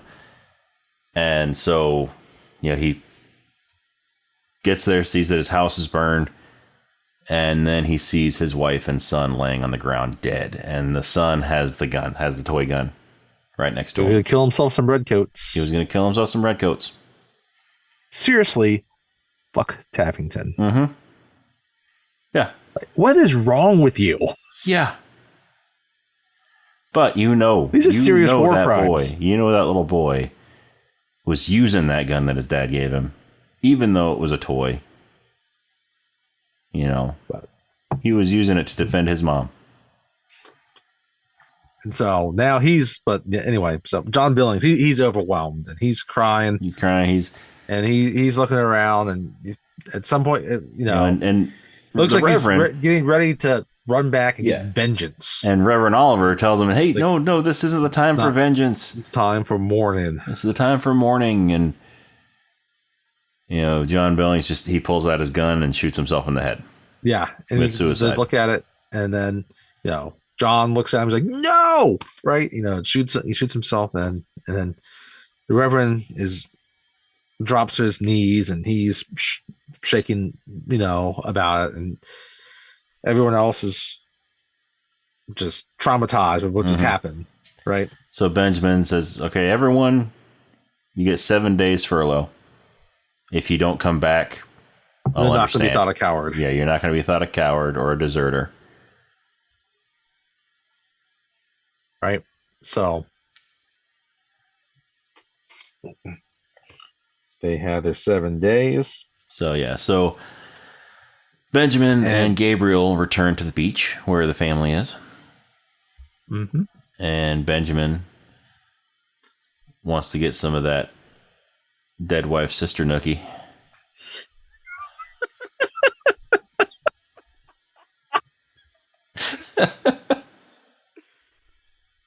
Well, he's not. Well, he does. He's talking with Gabriel first. Yeah.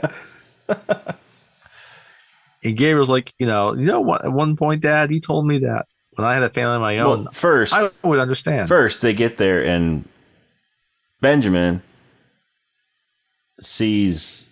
He hugs Susan. all the kids. He hugs all the kids and sees Susan, and tries to get her to talk, but she won't talk. She won't say anything. She just runs away from him. So she just runs away from him, and it's like, okay, that's weird. But yeah, so then Benjamin and Gabriel are sitting down. They're sitting on a log and talking, and Gabriel he refers back to a conversation they had at the beginning of the movie that we didn't discuss. But he's like, you said that, when I have a family of my own, I'll understand. And it's like, and then he's like, "Oh, what changed you, Dad?" It's like, "Oh, that's easy, your mother." Right. And it's like, you once told me that, when I had my own family, I would understand. And Benjamin's like, "What?" And I love how it's like, what are you trying to tell me? Yeah, he gives him that look. He's like, "What are you trying to tell me?" And he kind of motions over. And there's a wagon rolling in, which, did Gabriel see them from a distance and plan out the timing of this conversation? It's perfect timing. Yeah. Because he kind of looks over, and it's the Howards riding in on a wagon. And Anne is wearing a pretty dress that looks like a wedding dress. She's got this flower sort of crown on. And then he just, he looks at his son. He's like, "Oh, congratulations!" And he's been eating an apple, so he slices off a slice, hands it to Gabriel. He eats it, and he eats a slice of his own with the knife that he's been cutting it with, and they smile. And we cut to this nice wedding. Yep. On the beach. And there's a nice party afterwards. And Gabriel and Anne, as they're up there, then you have Benjamin and Charlotte standing next to each other, kind of making eyes at each other. And then then you have the reception going on afterwards. This big party. Benjamin gives his daughter-in-law this necklace that's a North Star. Yeah, it belonged to his wife. Belonged to his wife. And how he talks about how it's constant, it's never changing. And she's touched by it. She's like, it's gonna be an honor to have this.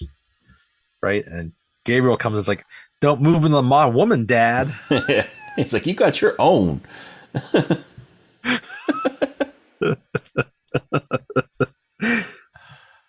And so he walks off, and then he sees Charlotte sitting by herself, staring at the waves. And he sits down next to her and is like, "Can I sit here?" She's like, "It's a free country, ain't it?" Or at least it will be. Yeah, and she looks like, that was just. I'm not my sister. That was a dumb line. It's a free country, or at least it will be. Then she's like, "I'm not my sister, you know." He's like, "I know."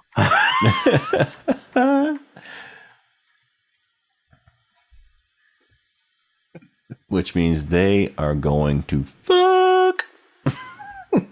Oh, they kiss on the beach. Oh, they're going to do more than just kiss. There's no bundling bags. There's no bundling bags. No bundling bag. But yeah, they're going to do more than just kiss. It's heavily implied they're going to do more than just kiss. He's got to check to see if she looks like his sister. I mean, his wife or her sister. Anyway, so we cut back. The Howards now have come back to their little village, right? Mm-hmm. Gabriel's not having any. They get the brief little honeymoon there at the beach, but the 7 days are up, right? Yep.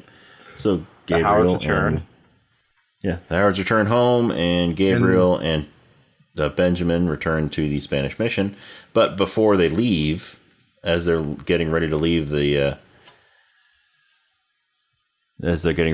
beach and ride back, then Benjamin's saying goodbye to the family, all the kids, and he gets down to Susan, and he gives her a hug, and he's like, "Come on, Susan, just give me one word, just." And she doesn't just say goodbye, anything. and she doesn't say anything. He's like, "Okay," and they start riding away, and you just hear, "Papa!" Yeah, you just yell out, "Papa, don't go!" This gets me every time, because she just runs up to him. She's like, "I'll say anything. I'll say anything you want. Just don't go." And he looks like, "You make me very happy, Susan." It's like, it's like, "I promise I'll come back."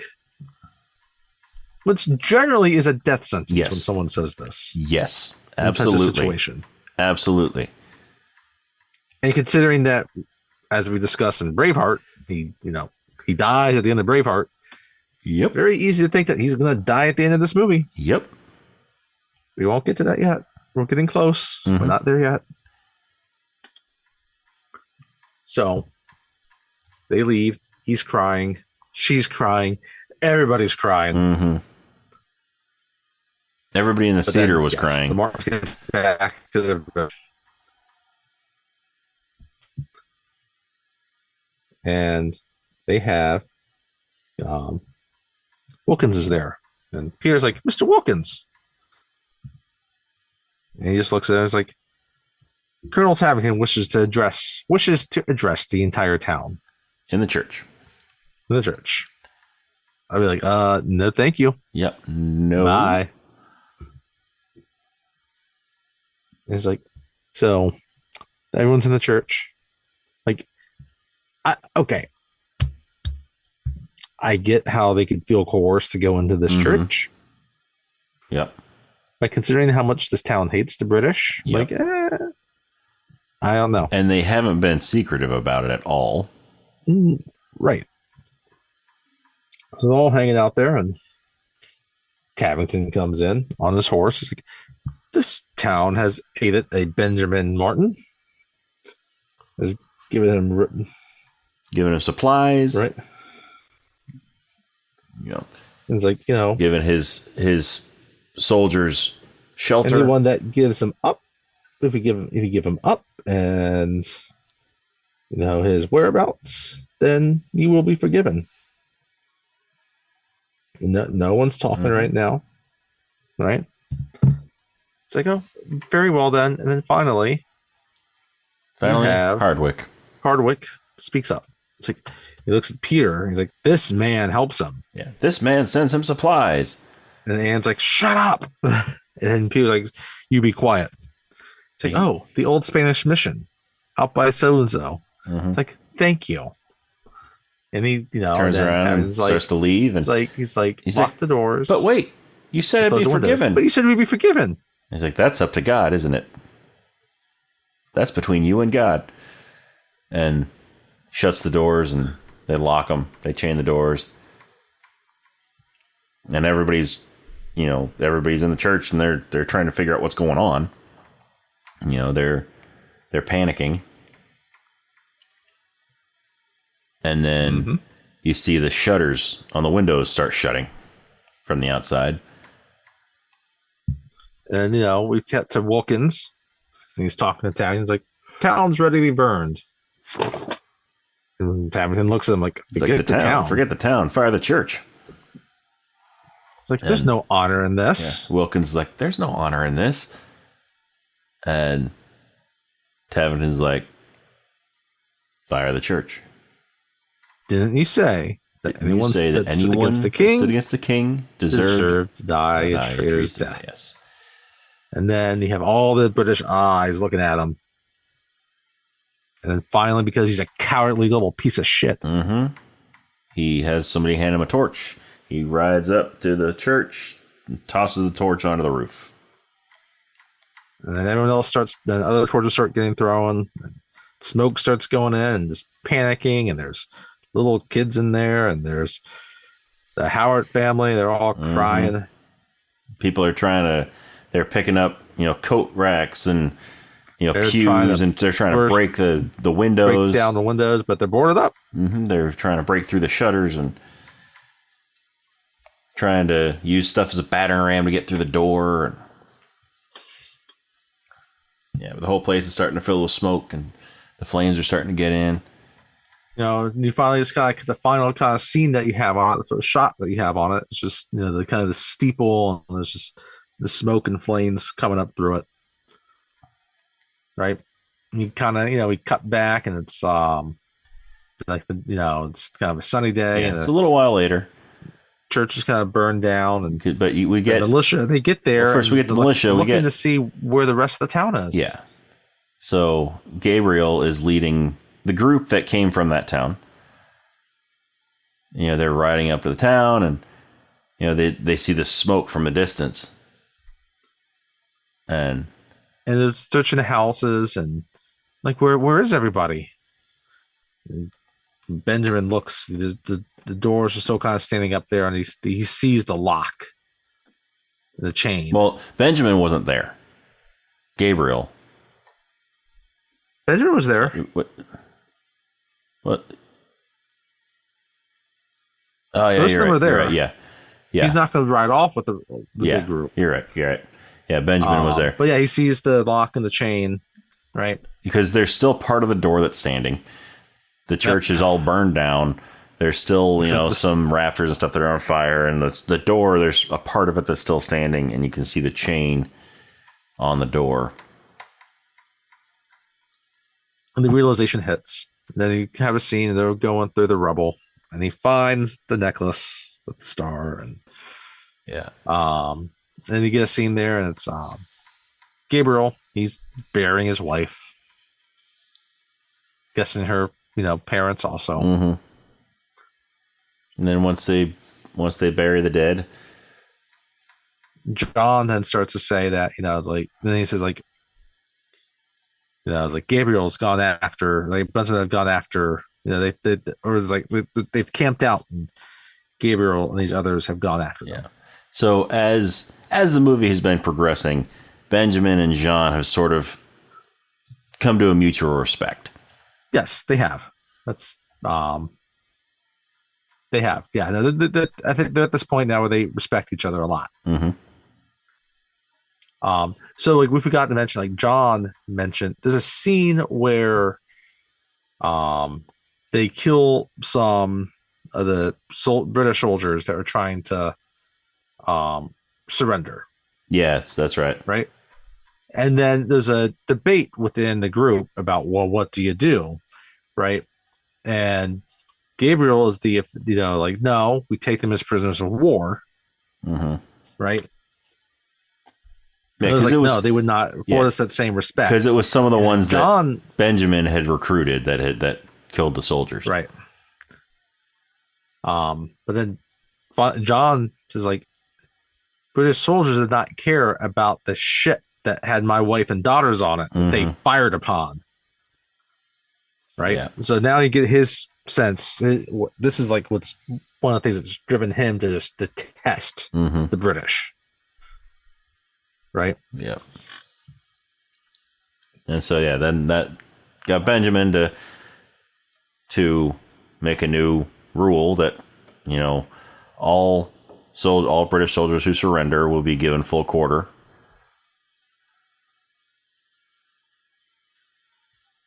Well, we forgot the scene too, also, where I'm sorry, let's finish that verse. Yeah. So but then he gives the order that all will be given full quarter and such.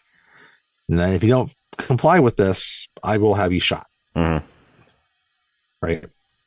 John doesn't like that, but it progresses over the movie where they're going to respect each other. Yeah. Even if they might have some disagreements. Yeah. What we forgot is after that week, right? When they all get back to the swamp, right, at the mission, it says Gabriel, Benjamin, a few others. That's right. First, there's only going to be a handful of them, and they all slowly start. There's Gabriel, Benjamin, and Occam. And that's right. Occam's the other one. Yeah. Well, Occam's like, I've got. He tells got another 2 months or whatever it was. I've got a whole 2 months. And then you can see this is now he's starting to respect him. He's starting to respect Occam. Yeah. Right. John comes back. He's like, I was like, still have, I'm still going to see this through. And it's like, I still might kill a few when you're not looking. Yeah. So, and that's when then they ride off to the town. Then kind of get to the point now. They buried the dead. And Gabriel just finished burying his wife, his brand new wife. At some point, they discovered where the British are. Mm-hmm. Tavington and his men are, right? And so Gabriel and a handful of other people from the town. John tells Benjamin about this, right? So Gabriel's gone after them, right? And it's so Gabriel and Reverend Oliver. The Reverend's the other one people that's gone after them. Yeah. Right. And so they're riding off, and they're kind of the British. They're this little stream. Tavington's giving himself a shave. Yep, he shaved. He's got his hair down. He let his hair down. It's not quite as magnificent as Nicolas Cage's hair in Con Air. No, but there's no fan, so it's blowing in the wind. No, but it is some nice hair though. I would agree with that. But yeah, he's shaving. And then one of the soldiers sees them coming and calls everybody to arms, right? They're shooting at the attacking militia, and becomes this little skirmish right there, right? Mm-hmm. Okay, and it kind of finally comes down, and there's ends up being the Reverend. Gabriel kills Gabriel. a few of them, Yeah, right? Gabriel kills a few The of them. second in command, he's able to like stab the one with a bayonet through his stomach, right? Grabs a bayonet that's on the ground and just Stabs him in the shoves it stomach, through his and then fires the musket that the bayonet's on. yes. So he stabs him and then shoots him. And you see the blood just start coming out of his mouth as Benjamin's holding him, not Benjamin, as Gabriel's holding him, right? Yeah. And so now you have Tavington, you got the Reverend. Yeah, Tavington's coming up from Gabriel. the creek or from the river, and he is loading up his musket, right? And the Reverend there, he's also loading his up as Tavington's doing this, right? He's punching down this powder, right? But well, Tavington's doing it with his pistol. That's right. And the Reverend is he's loading his musket with his rifle, and yeah. So because they both finish at the same time, but Tavington's able to draw his a little bit quicker, and he shoots the Reverend. And as the Reverend's falling, he sort of tosses his gun up, his rifle up, and Gabriel catches it. And of course, his is still ready to like shoot, but because he just Tavington needs to reload it again. Yep. And so Gabriel's able to shoot faster than what Tavington can do, and hits him. Right? Hits Tavington in the side. And so, he drops to the ground and he's laying on his stomach.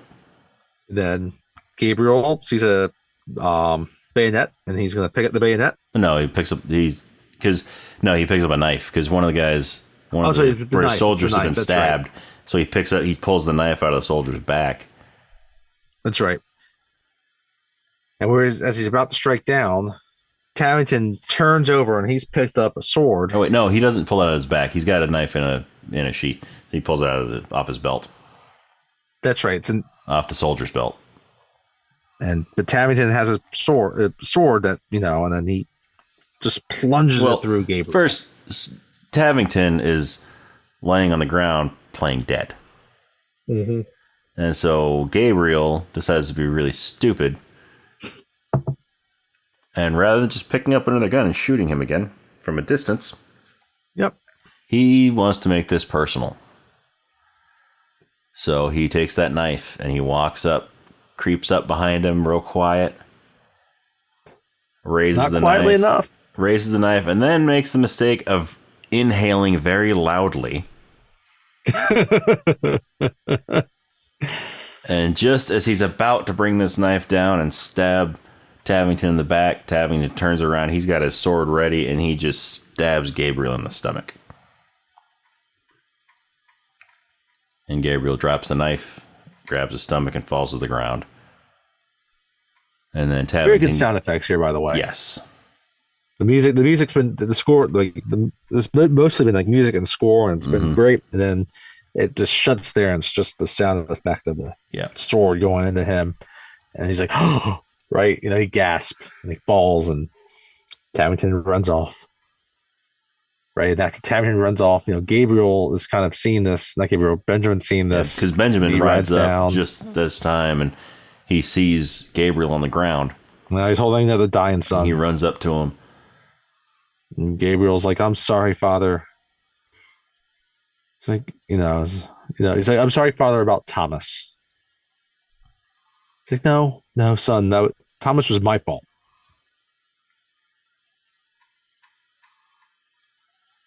And that's basically when he dies. And so Gabriel dies in Benjamin's arms, just like Thomas did. And now he doesn't know how to respond to this. And, he's breaking up and he's having trouble and he's just, Tavington has just taken two of his sons from him. Yes.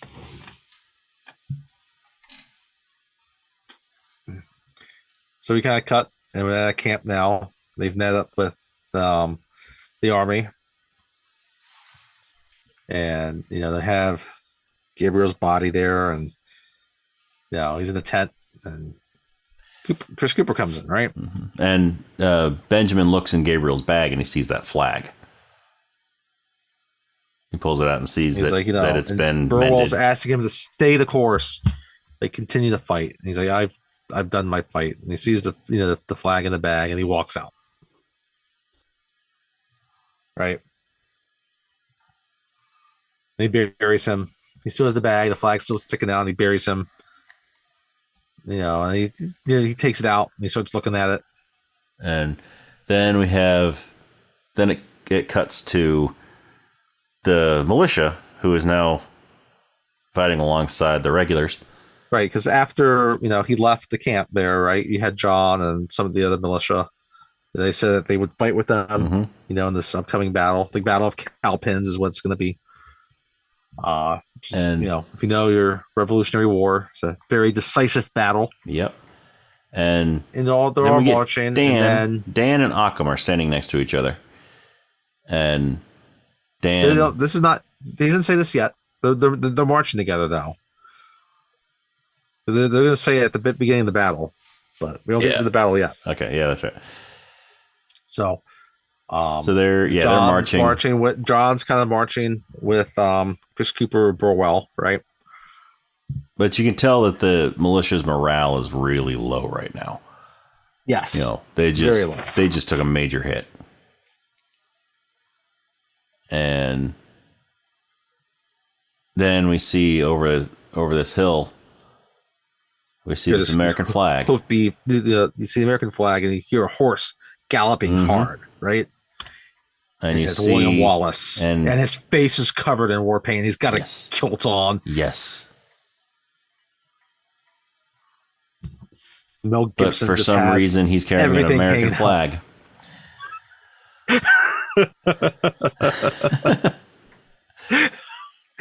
And Brian Cox is behind him. Mm-hmm. You got the entire cast of Braveheart just ready to go. Yep. No. It's Brendan Gleeson. It's just Mel Gibson. Yeah. Mel Gibson, he's he rides up and you can see that he's got Gabriel's flag. And it's all mended, right? And everyone just starts yelling, "Huzzah!" Yeah. They're throwing their hats in the air. So then he goes up and meets up with Burwell. And Burwell's going over the battle plan with him, and and they're in the tent, and he's in there with the other generals, and and it just starts saying, it's like, well, Cornwallis, his letters reflect that he doesn't respect the militia. He's seen them break time and time again. And they're looking at it like, well, what are you suggesting? It's like, well, I suggest that we use that against him. Right? Mm-hmm. It's like, we'll have the militia on the front lines. And then we don't get the full plan. But it's like, put them up front. Let them see that. I'm like, okay. So, we cut to the morning, right? And everybody's lining up. They're doing the preparing for battle. And John, he walks out. He's now in his full like dress uniform. And he looks like, if I'm gonna die, I'm gonna die well dressed.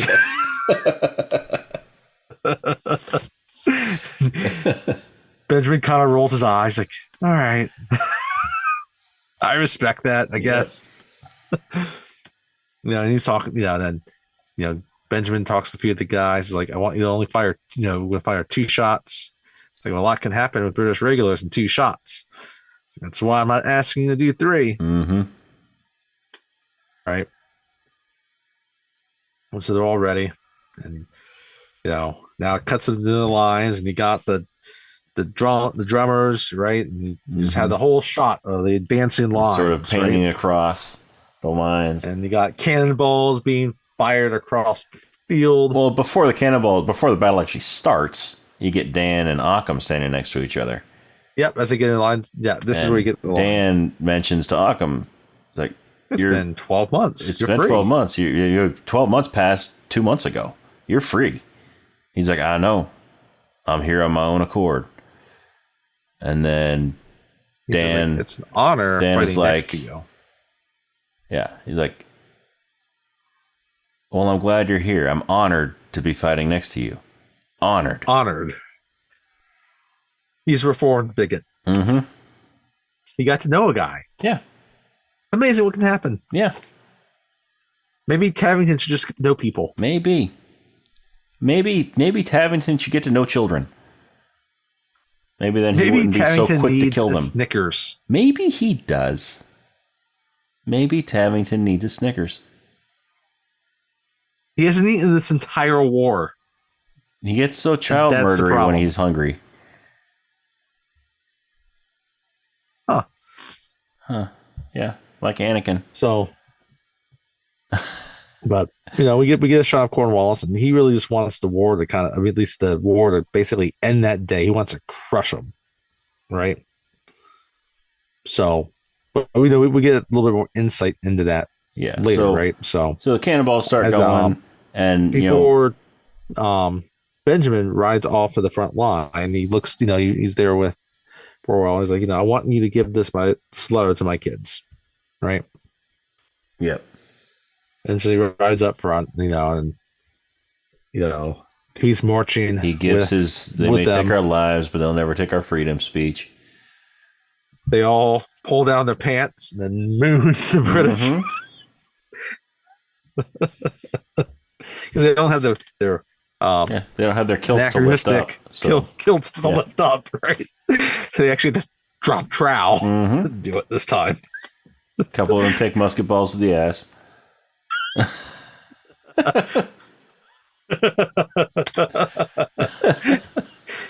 One takes a cannonball. No, none of that happens. No. They're marching forward. So Benjamin gives a little Benjamin speech. Benjamin and John have a quick conversation. He asks him about, what were your daughter's names? Right? He's like, oh, those are beautiful names. They sound, I was like, yes, they were. Right? And they finally advance up. They stop. They halt. And you get the brief pause. Right? And finally you get the fire. Right? And now the battle begins. Yep. Right? They fire their two, and then they do their charge. Right? And you got mayhem going on. And cannonballs are going off, and we get a shot of one of the cannonballs comes rolling across the ground and just takes out a whole line of Continental soldiers. Legs out. Just like it takes their legs out from under them. And, they fall back and they're grabbing their leg and they're missing feet. Yeah. So, yeah. And so, you got the battle going on. Tavington's up there with the cavalry, and he's impatient. He wants the glory for himself. And he sees Martin down there, and he still has his vendetta against Martin for some reason. Yeah, he's up there with Cornwallis. He's on the hill with Cornwallis, and he sees. And Cornwallis is not like that. No. Has not ordered the cavalry down yet. Because the militia fired their 2 shots, and then they retreated, just like Benjamin told them to. And so he sees them retreating, and he wants to take advantage of that. And Cornwallis, then Cornwallis' guy's like, we've just about taken the field. Like, why are you going to go down further? It's like, no, we need to crush them today to end it, right? But Tavington does things too quickly because he wants his own glory. So Tavington gets his people, who he has left.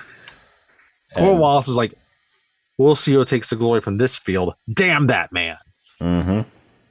Right? And so Tavington and they never speak to each other again because, they don't. They don't. So they retreat all the way back, and they get down to a little ridge where they can kind of duck down, kind of crouch behind. But now all the Continental regulars are waiting, and they start firing at all the British that are there, right? And then they prepare a charge. So now you have a whole new group of people in the open field, like kind of combat. Yeah, and there's the ruins of an old church there too. Yes, it's just kind of like in the middle there, right? People passing through it, right? And then this, at some point, some of the militiamen start to fall back again. Yeah, because then Cornwallis sees what's happening, so he sends everybody in. And while they're while it looks like the militia are gonna really fold on this, right? One guy comes back and he's got a flag. Well, the flag comes in a little bit because we have Benjamin and Tavington see each other on the battlefield, and that's after he takes the flag, because he takes the flag and starts running through. That's right. Yeah, because the Continental, the people that are retreating back, because the British are causing the Continental Army to retreat. To retreat. Yeah, because Cornwallis sent all of his men in there, and so they're retreating. And there's a guy running with a flag. Benjamin's like, no retreat, and he gets the flag. Grabs the flag, he starts waving it all triumphantly. Like, yeah! Right, all triumphantly, and he starts pushing back to the ruins, and it's enough to get the other people to start pushing back up the battlefield again instead of retreating. So the retreating soldiers end up turning around and trying to push back. So now that he's kind of gotten everyone to start coming back, that's when Tavington spots him, and he's on a horse. And so he's on a horse, right? And Mel Gibson has a flag. He has with a pointy end, but he's on his feet. He's not on a horse. And Tavington just he draws his sword and he starts riding toward Benjamin. Now, here's my question. How long after everything with Gabriel is this? Because Tavington was shot with a musket ball in the side. And now he's moving around like nothing happened. I'm guessing. Well, that's what I want to know too, because it seems like the time when Occam says he has 2 months is not long before all that, maybe. Yeah. In terms of the burning of the church and that little skirmish and Gabriel dying. Yeah. But even at 2 months, I don't know. It's a good question. He's he's quite capable still. Yeah. For such a wound.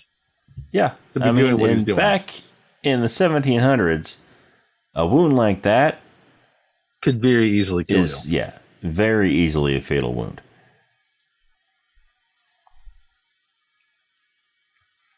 But no, he's moving around like he's just fine. But he draws a sword and he's riding. He's riding a big horse. Yeah. Like, that takes a lot of muscle to be able to do that. Especially where he was shot. Good point. So he's riding toward Benjamin. You get shot at Benjamin. He's running, pointing the flag at him. Now he starts running toward Tavington. And then as Tavington is closer, you see Benjamin sort of drop down and raise up the flag, the pointy end of the flagpole. And he just sticks it into the horse. Sticks it right in the horse. Knocks him off the horse. Just like he did when he was William Wallace. With the poles that they made, the spears. So throws him off the horse. Now they gotta have hand-to-hand combat.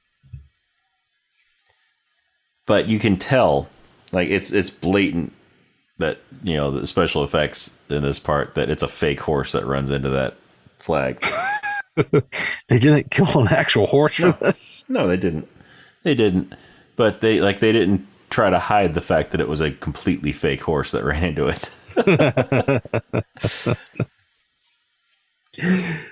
So they're fighting, and they got they're going back and forth, and finally Tavington's able to knock away the sword that Ben has, and he's on his knees, and he's got his hair down. Mel Gibson has his locks down. He's bloodied. And he's staring up, and he's seeing this battle going on. And at this point, you can tell that the colonists or the Continental Army is going to win this battle. Yeah. Right. But Tavington doesn't care. He just wants to kill Martin. Right. Yeah. And he has his sword. He's going to come up and he's about to strike him. He's going to on the head, right on the neck. So they're fighting. He's like, kill me before the war is over. Well, before that, Weren't you? No, that doesn't come quite yet because they have their little hand to hand fight. Yes. They're going. They're both out of ammo, so they flip their guns over. Benjamin pulls out his tomahawk, so he's got that in one hand. He's got his pistol in the other. Tomahawk. That's right. And that's what Tavington's got his sword. Tomahawk. I forgot. Tavington's got a sword, so they're fighting, and Tavington ends up knocking the tomahawk out of Benjamin's hand. Yeah, and it goes in flying. slow motion. You see it flipping across the battlefield, and then he stabs him. He stabs Benjamin and slices him across the back, and Benjamin drops when he's on his knees and he's looking at everything, and he's looking at everything. He's seeing all of the Continental soldiers running, advancing. Yeah, and it definitely looks seeing like the flags. It's seeing obvious the they're going to win the battle. Yeah. And so that's when Tavington is like, "Kill me before the war's over, huh? Or will you?" It looks like I am the better man. And then as he goes bound, swings his sword from behind.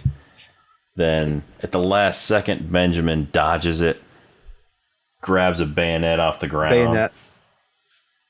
Actually, grabs a whole musket. There's a musket with a bayonet on it.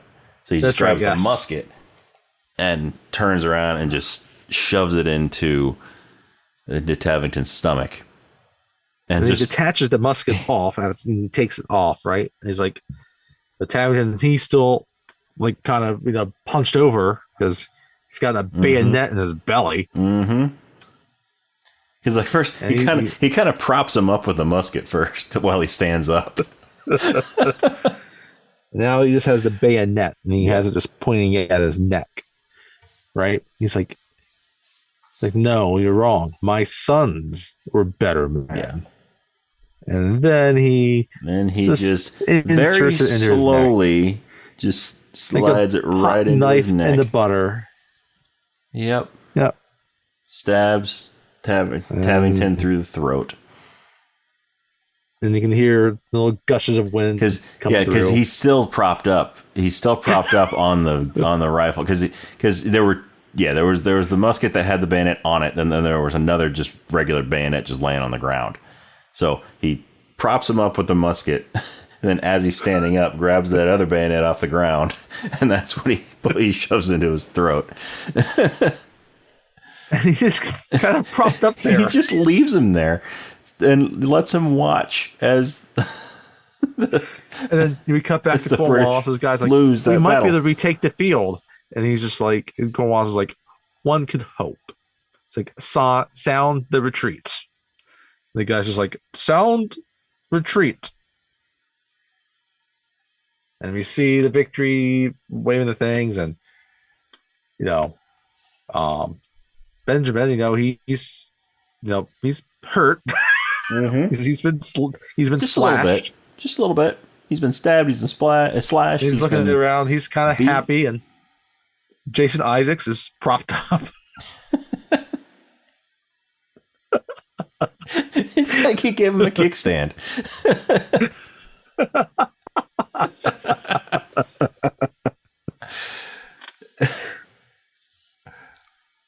But everyone's happy, and then we cut, and now we have another letter being read.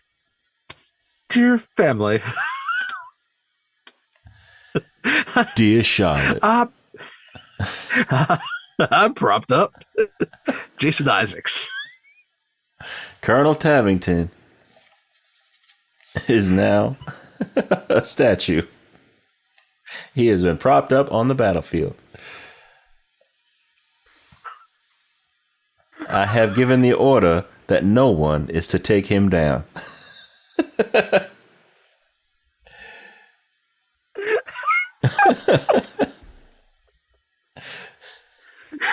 No, but we do get a voiceover.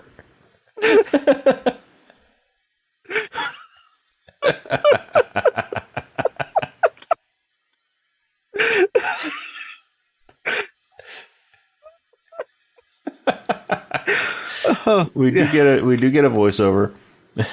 Mel Gibson is talking, and he's talking about how, soon after this battle in Virginia, Cornwallis retreated up to Virginia, where he was met by George Washington and his forces, where the French finally came and cut off their escape route.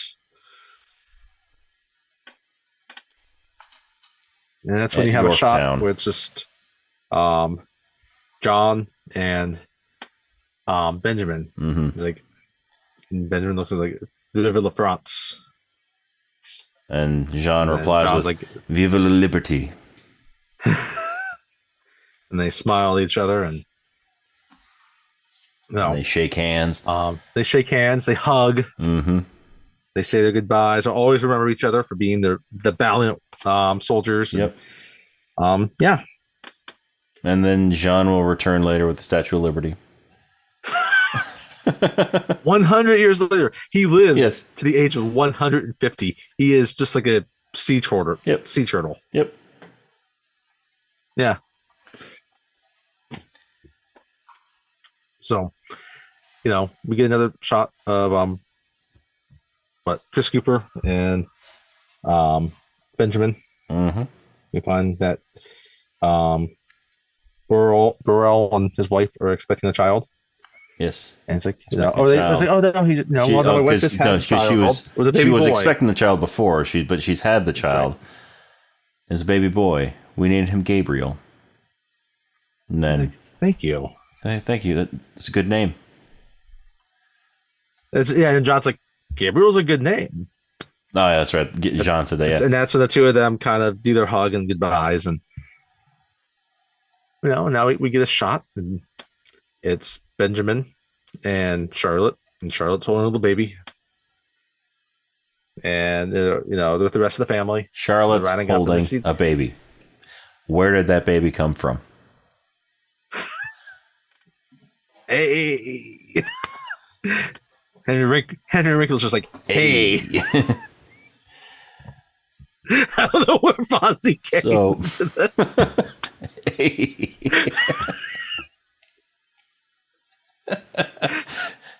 Hey, Mrs. C. That's a cute baby you got. Good old time just propped up against the jukebox. Mm-hmm.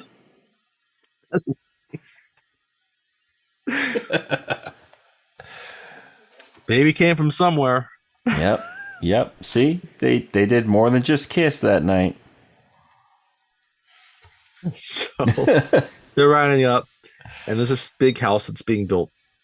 We got Occam, and we got Occam and Dan and some of the others, and and Occam was like, Gabriel said that if we won this one, if we would win this war, we could build a new country. Figured we'd start with your house. Your house. I said, thank you. And all the kids are excited, and there's hugs and all, and they walk towards the house being built. And the house is being built.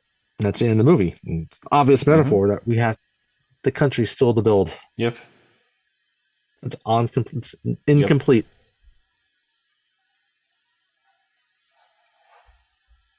That's the Patriot. That's the Patriot. Excellent movie. Love this movie.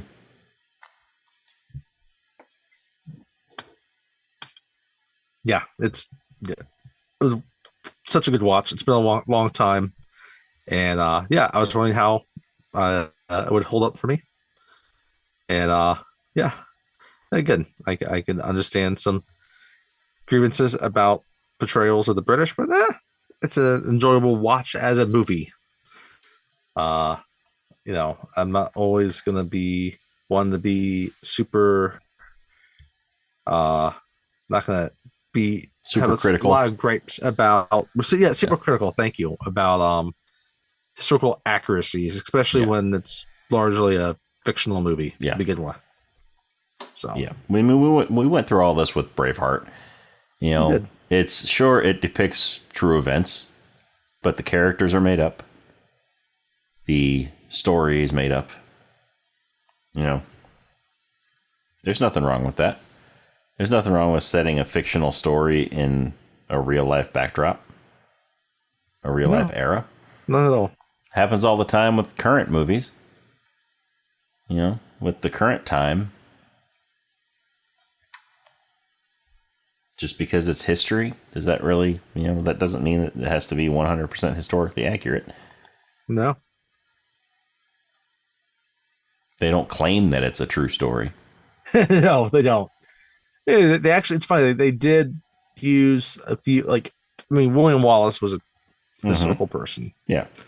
Now, Cornwallis was a historical person, obviously. But especially like Tamington and Martin, they used a few different people to kind of base the characters off of. But they're basically fictional creations. So. Oh, what we missed was during the voiceover at the end, Mel Gibson says that when Cornwallis surrendered, he wasn't there to surrender, but rather he sent his second in command to relinquish his sword. That's the true account of what happened. He could not do it himself. Yep. He was too proud. I shouldn't say that disapprovingly of Cornwallis. He wasn't really a bad guy, but he was unable to, surrender himself. It was his second in command. So, but overall, such an enjoyable movie to watch. Yeah.